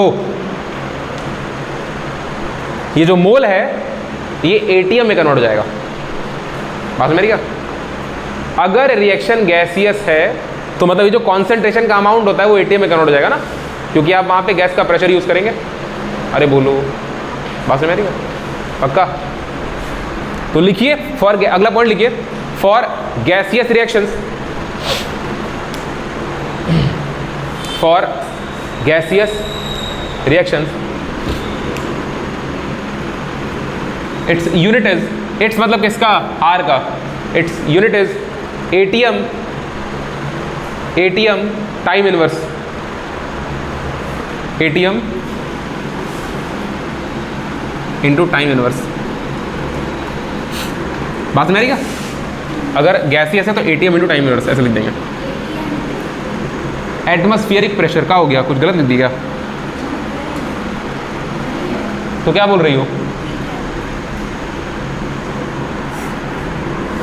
हाँ जी, एक और बात आपको पता है, पीवी इक्वल टू क्या होता है, एनआरटी होता है ना। आप वॉल्यूम को नीचे करते हैं तो क्या बनता है, पीवी इक्वल टू सीआरटी बनता है। पी क्या है, प्रेशर है, यूनिट वाइज अगर इस रिएक्शन को देखा जाए, सवाल में अगर मान लीजिए, सवाल में आपको दे रखा है rate, if rate is given, ये टी टाइम होता है ना, जो मुंडी हिल रही है ना तुम्हारी वो हिलते रह जाएगी, हाँ वो टी टेम्परेचर होता है। If rate is given in ATM time inverse, मेरी बात समझना, अगर रेट एटीएम टाइम इनवर्स में दिया हुआ है तो आप इस वैल्यू को कन्वर्ट कर सकते हैं mole litre inverse time inverse में। समझिए, थोड़ा समझिए, छोटी सी बात है, चलो यही नीचे समझाते हैं ना। तो इस एटीएम टाइम इनवर्स की जगह आप क्या लिख सकते हैं, देखो प्रेशर का यूनिट एटीएम होता है और कॉन्सेंट्रेशन यूनिट क्या होता है, मोल लीटर इनवर्स। तो एटीएम की जगह आप क्या लिख सकते हैं, mole litre inverse into RT.